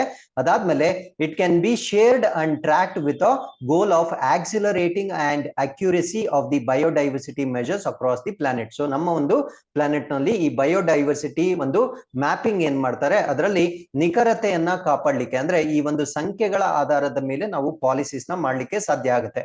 ಫಾರ್ ಎಕ್ಸಾಂಪಲ್ ಇವಾಗ ಟೈಗರ್ ಪಾಪ್ಯುಲೇಷನ್ ಅದು ಕಡಿಮೆ ಆಗ್ತಾ ಇದೆ ಅಂತ ಸಂಖ್ಯೆ ಗೊತ್ತಾದ್ರೆ ನಾವು ಅದನ್ನ ಇಂಪ್ರೂವ್ ಮಾಡ್ಲಿಕ್ಕೆ ಕೆಲವೊಂದು ಇನಿಷಿಯೇಟಿವ್ಸ್ ನ ಮಾಡಬಹುದಾಗಿರುತ್ತೆ. ಸೊ ಅದರಿಂದ ಅದರ ಒಂದು ನಿಖರತೆ ಬಹಳ ಇಂಪಾರ್ಟೆಂಟ್ ಆಗಿರುತ್ತೆ. ಸೊ ಆ ಒಂದು ಕಾರಣಕ್ಕಾಗಿ ಈ ಸೆನ್ಸರ್ ನಮ್ಗೆ ಅಕ್ಯುರೆಸಿನ ಪ್ರೊವೈಡ್ ಮಾಡ್ತಕ್ಕಂಥ ಒಂದು ಸೆನ್ಸರ್ ಆಗಿರುತ್ತೆ. ಇನಿಷಿಯಲ್ ಫೇಸ್ ಅಲ್ಲಿ ಏನ್ ಮಾಡ್ತಾ ಇದ್ದಾರೆ ಅಂದ್ರೆ they are trying to count insects, ಅಂದ್ರೆ ನಮ್ಮ ಒಂದು ಫಾರ್ಮಿಂಗ್ ಏರಿಯಾದಲ್ಲಿ ಅಂದ್ರೆ ಕೃಷಿ ಪ್ರದೇಶಗಳಲ್ಲಿ ಅಥವಾ ಹೊಲಗಳಲ್ಲಿ ಅದರ ಸುತ್ತಮುತ್ತಲಲ್ಲಿ ಇರ್ತಕ್ಕಂಥ ಒಂದು ಕೀಟಗಳ ಸಂಖ್ಯೆಯನ್ನ ಈಗ ಎಸ್ಟಿಮೇಟ್ ಮಾಡ್ತಾ ಇದ್ದಾರೆ. ಕಾರಣ ಏನು ಅಂದ್ರೆ ಈ ಒಂದು ಕೀಟಗಳ ಸಂಖ್ಯೆ ಅಂತಕ್ಕಂಥದ್ದು ನಮ್ಗೆ ಹೆಲ್ದಿ ಅಗ್ರಿಕಲ್ಚರ್ ಅಂದ್ರೆ ನಮ್ಮ ಒಂದು ಕೃಷಿ ಒಂದು ಆರೋಗ್ಯಕರವಾಗಿರ್ಲಿಕ್ಕೆ ಬಹಳ ಉಪಯೋಗ ಆಗುತ್ತೆ. ಯಾಕಂದ್ರೆ ಈ ಪಾಲಿನೇಷನ್ ಅಥವಾ ಪರಾಗಸ್ಪರ್ಶ ಅಂತ ನಾವೇನ್ ಕರಿತೀವಿ, ಆ ಪರಾಗಸ್ಪರ್ಶ ನಡಿಬೇಕಾದ್ರೆ ಕೀಟಗಳು ಬೇಕೇ ಬೇಕಾಗಿರುತ್ತೆ. ಸೊ ಕೀಟಗಳಿಲ್ಲ ಅಂದ್ರೆ ಪರಾಗಸ್ಪರ್ಶ ಆಗೋದಿಲ್ಲ, ಯಾವುದೇ ಬೆಳೆಗಳು ಕೂಡ ಬೆಳೆಯೋದಿಲ್ಲ. ಸೊ ಅದರಿಂದ ಮೊದಲ ಫೇಸ್ ಅಲ್ಲಿ ಇವರು ಇನ್ಸೆಕ್ಟ್ ಅನ್ನ ಮ್ಯಾಪಿಂಗ್ ಮಾಡ್ಲಿಕ್ಕೆ ಈ ಒಂದು ಸೆನ್ಸರ್ ನ ಬಳಕೆ ಮಾಡ್ತಾರೆ. ಸೊ ಅದಾದ್ಮೇಲೆ Syngenta also flagged off India's first drone Yatra that will travel 10,000 kilometers to create awareness on drone spraying among 10,000 farmers. ಅಂದ್ರೆ ಈ ಒಂದು ಡ್ರೋನ್ ಗಳನ್ನ ಉಪಯೋಗಿಸಿಕೊಂಡು ಸಿಂಪರಣೆ ಮಾಡ್ತಕ್ಕಂಥದ್ದು ಅಂದ್ರೆ ಕೀಟನಾಶಕಗಳನ್ನ ಏನ್ ಸಿಂಪರಣೆ ಮಾಡ್ತಾರೆ, ಸೊ ಅದರ ಕುರಿತಂತೆ ರೈತರಿಗೆ ಒಂದು ಜಾಗೃತಿಯನ್ನ ಮೂಡಿಸ್ಲಿಕ್ಕೆ 10,000 ಕಿಲೋಮೀಟರ್ ನ ಟ್ರಾವೆಲ್ ಮಾಡ್ತಕ್ಕಂಥ ಒಂದು ಯಾತ್ರೆಯನ್ನ ಕೂಡ ಈ ಒಂದು ಸಿಂಜೆಂಟಾ ಕಂಪನಿಯಿಂದ ಈಗ ಲಾಂಚ್ ಮಾಡಿರ್ತಾರೆ. ಸೊ ಈ ಒಂದು ಯಾತ್ರೆ ಏನಿರುತ್ತೆ ಇದನ್ನ 13 ಸ್ಟೇಟ್ಸ್ ಅಲ್ಲಿ 13 ರಾಜ್ಯಗಳಲ್ಲಿ ಈ ಒಂದು ಪ್ರಯಾಣವನ್ನ ಅವರು ಕೈಗೊಂಡಿರ್ತಾರೆ. So it is the first private company to get approval from central insecticide board government of India to use drones for spraying its product Amistar on paddy. So ಒಂದು ಅಮಿಸ್ಟಾರ್ ಅಂತಕ್ಕಂಥ ಒಂದು ಉತ್ಪನ್ನ ಇರುತ್ತೆ. ಸೊ ಈ ಒಂದು ಉತ್ಪನ್ನವನ್ನ ಈ ಫಂಗಲ್ ಇನ್ಫೆಕ್ಷನ್ ಏನಾಗುತ್ತೆ ಅಂದ್ರೆ ಫಂಗಲ್ ಸೋಂಕು ಏನಾಗುತ್ತೆ, ಸೊ ಆ ಫಂಗಲ್ ಸೋಂಕು ಬ್ಲಾಸ್ಟ್ ಮತ್ತೆ ಶೇತ್ ಬ್ರೈಟ್ ಅಂತ ಕರಿತೀವಿ. ಸೊ ಇವೆಲ್ಲ ಒಂದು ಬೆಳೆಗಳ ಮೇಲೆ, ಭತ್ತದ ಬೆಳೆಗಳ ಮೇಲೆ ಬರ್ತಕ್ಕಂಥ ಒಂದು ಕಾಯಿಲೆ ಆಗಿರುತ್ತೆ. ಸೊ ಈ ಒಂದು ಕಾಯಿಲೆಯನ್ನ ನಿವಾರಣೆ ಮಾಡ್ಲಿಕ್ಕೆ ಒಂದು ಕೆಮಿಕಲ್ ಸಬ್ಸ್ಟೆನ್ಸ್ ನ ಯೂಸ್ ಮಾಡ್ತಾರೆ, ಅದನ್ನ ನಾವು ಅಮಿಸ್ಟಾರ್ ಅಂತ ಕರಿತೇವೆ. ಸೊ ಈ ರೀತಿಯ ಅಮಿಸ್ಟಾರ್ ಅಂತಕ್ಕಂಥ ಒಂದು ಕೀಟನಾಶಕವನ್ನ ಈ ಒಂದು ಬೆಳೆಗಳ ಮೇಲೆ ಸ್ಪ್ರೇ ಮಾಡ್ಲಿಕ್ಕೆ ಒಂದು ಖಾಸಗಿ ಕಂಪನಿಗೆ ಇದೇ ಮೊಟ್ಟ ಮೊದಲ ಬಾರಿಗೆ ಈ ರೀತಿಯ ಪರವಾನಗಿಯನ್ನ ಕೊಟ್ಟಿರ್ತಕ್ಕಂಥದ್ದು ದೇಶದಲ್ಲೇ ಇದು ಮೊಟ್ಟ ಮೊದಲ ಒಂದು ಎಕ್ಸಾಂಪಲ್ ಆಗಿರುತ್ತೆ. So with this we are come to the 7th article. This is about China's powerful sun gazing ASO S telescope. So ASO S ದೂರದರ್ಶಕ, ಅದರ ಫುಲ್ ಫಾರ್ಮ್ ನಾನು ಇನ್ಸೈಡ್ ದ ಸ್ಟೋರಿಯಲ್ಲಿ ನಾನು ಎಕ್ಸ್ಪ್ಲೇನ್ ಮಾಡ್ತಾ ಬರ್ತೀನಿ. ಸೊ ಈ ಒಂದು ಸನ್ ಗೇಜಿಂಗ್ ಅಂತ ಕರಿತೀವಿ, ಅಂದ್ರೆ ಸೂರ್ಯನಲ್ಲಿ ಆಗ್ತಕ್ಕಂಥ ಕೆಲವೊಂದು ವಿದ್ಯಮಾನಗಳನ್ನ ಸ್ಟಡಿ ಮಾಡ್ಲಿಕ್ಕೆ ಚೈನಾದವರು ಒಂದು ದೂರದರ್ಶಕವನ್ನ ಲಾಂಚ್ ಮಾಡ್ತಾ ಇದ್ದಾರೆ. ಆ ಒಂದು ದೂರದರ್ಶಕವನ್ನ ನಾವು ASOS ಅಂತ ಕರಿತೀವಿ. ಸೊ ಇದ್ರ ಬಗ್ಗೆ ನಾವು ಕಂಪ್ಲೀಟ್ ಆಗಿ ಡಿಸ್ಕಸ್ ಮಾಡ್ತಾ ಬರೋಣ. So what is the full form of ASOS ಅಂದ್ರೆ advanced space based solar observatory ಅಂತ ಕರಿತೀವಿ, ಅಂದ್ರೆ ಸುಧಾರಿತ ಬಾಹ್ಯಾಕಾಶ ಆಧಾರಿತ ಸೌರ ವೀಕ್ಷಣಾಲಯ ಅಂತ ಕರಿತೀವಿ. ಹೆಸರಲ್ಲೇ ಇದೆ ನೋಡಿ, ಸೌರ ವೀಕ್ಷಣಾಲಯ ಅಥವಾ ಸೋಲಾರ್ ಅಬ್ಸರ್ವೇಟರಿ. ಸೊ ಇದನ್ನ ಸೂರ್ಯನನ್ನ ಸ್ಟಡಿ ಮಾಡ್ಲಿಕ್ಕೆ ಮಾಡಿರ್ತಕ್ಕಂಥ ಒಂದು ಪ್ರಾಜೆಕ್ಟ್ ಆಗಿರುತ್ತೆ. So this is going to study our systems thundering ball of fire, ಅಂದ್ರೆ ಈ ಒಂದು ಸೂರ್ಯನ ಹತ್ತಿರ ಮತ್ತು ಅದನ್ನ ಅಧ್ಯಯನ ಮಾಡ್ಲಿಕ್ಕೆ ಬೇಕಾಗಿರ್ತಕ್ಕಂಥ ಒಂದು ಮಿಷನ್ ಆಗಿರುತ್ತೆ. ಸೊ ಈ ಒಂದು ಅಬ್ಸರ್ವೇಟರಿನ ಉಪಯೋಗಿಸಿಕೊಂಡು ಮುಂದಿನ 4 ವರ್ಷಗಳ ಕಾಲ ಸೂರ್ಯನನ್ನ ಅಧ್ಯಯನ ಮಾಡ್ತಕ್ಕಂಥ ಒಂದು ಕೆಲಸ ಚೈನಾದ ಸ್ಪೇಸ್ ಏಜೆನ್ಸಿಯಿಂದ ಈಗ ಮಾಡಲಾಗ್ತಾ ಇದೆ. ಸೊ ಹಾಗಿದ್ರೆ ಏನೇನ ಸ್ಟಡಿ ಮಾಡ್ತಾರೆ ಅಂದ್ರೆ it is intended to capture never before seen images of the sun, ಅಂದ್ರೆ ಈ ಹಿಂದೆ ಸೂರ್ಯನಲ್ಲಿ ತೆಗೆಯದೇ ಆಗದೆ ಇರ್ತಕ್ಕಂಥ ಒಂದು ಚಿತ್ರಗಳೇನಿರುತ್ತೆ ಅದನ್ನ ತೆಗಿಲಿಕ್ಕೆ, ಆ ಒಂದು ಚಿತ್ರಗಳನ್ನ ಸೆರೆ ಹಿಡಿಲಿಕ್ಕೆ ಸೊ ಇದನ್ನ ಉದ್ದೇಶ ಮಾಡಲಾಗಿರುತ್ತೆ. ಅದಾದ್ಮೇಲೆ it is going to capture the sun in its meanest phase of the year, ಅಂದ್ರೆ ಸೂರ್ಯನ ಕನಿಷ್ಠ ಹಂತದಲ್ಲಿ ಇದರ ಚಿತ್ರಗಳನ್ನ ಸೆರೆ ಹಿಡಿತಕ್ಕಂಥದ್ದು ಇದರ ಉದ್ದೇಶವಾಗಿರುತ್ತೆ. What you mean by meanest phase ಅಥವಾ ಸೂರ್ಯನ ಕನಿಷ್ಠ ಹಂತ ಅಂದ್ರೆ ಏನು ಅಂತ ನಿಮ್ಗೆ ಪರೀಕ್ಷೆಯಲ್ಲಿ ಕೇಳಿದ್ರೆ ಆ ಒಂದು ಹಂತದಲ್ಲಿ ಏನಾಗುತ್ತೆ ಅಂದ್ರೆ ಸನ್ ಸ್ಪೀವ್ಸ್ ಡಿವಾಸ್ಟೇಟಿಂಗ್ ಫೈರ್ ಅಂಡ್ ಬ್ರಿಮ್ಸ್ಟೋನ್ ಅಂತ ಕರಿತೀವಿ. ಅಂದ್ರೆ ಆ ಒಂದು ಮೀನ್ ಫೇಸ್ ಅಥವಾ ಕನಿಷ್ಠ ಹಂತದಲ್ಲಿ ಸೂರ್ಯನು ವಿನಾಶಕಾರಿ ಬೆಂಕಿ ಮತ್ತು ಗಂಧಕವನ್ನ ಹೆಚ್ಚು ಪ್ರಮಾಣದಲ್ಲಿ ಅದು ಸ್ಪೀವ್ ಮಾಡುತ್ತೆ ಅಥವಾ ಹೂಗುಳುತ್ತೆ. ಸೊ ಆ ಒಂದು ಹಂತವನ್ನ ನಾವು ಮೀನೆಸ್ಟ್ ಫೇಸ್ ಅಂತ ಕರಿತೀವಿ.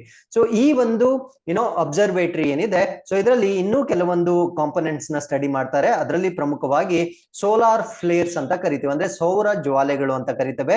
ಸೋಲಾರ್ ರೇಡಿಯೇಷನ್ ಅಥವಾ ಸೌರ ವಿಕಿರಣಗಳು ಅಂತ ನಾವೇನ್ ಕರಿತೇವೆ. ಸೊ ಅದಾದ್ಮೇಲೆ ಅದರ್ ವೆದರ್ ಫಿನಾಮಿನಾ ಅಥವಾ ಈ ಒಂದು ಹವಾಮಾನ ವಿದ್ಯಮಾನಗಳನ್ನ ಸ್ಟಡಿ ಮಾಡ್ಲಿಕ್ಕೆ ಈ ಒಂದು ಅಬ್ಸರ್ವೇಟರಿನ ಲಾಂಚ್ ಮಾಡಿರ್ತಾರೆ.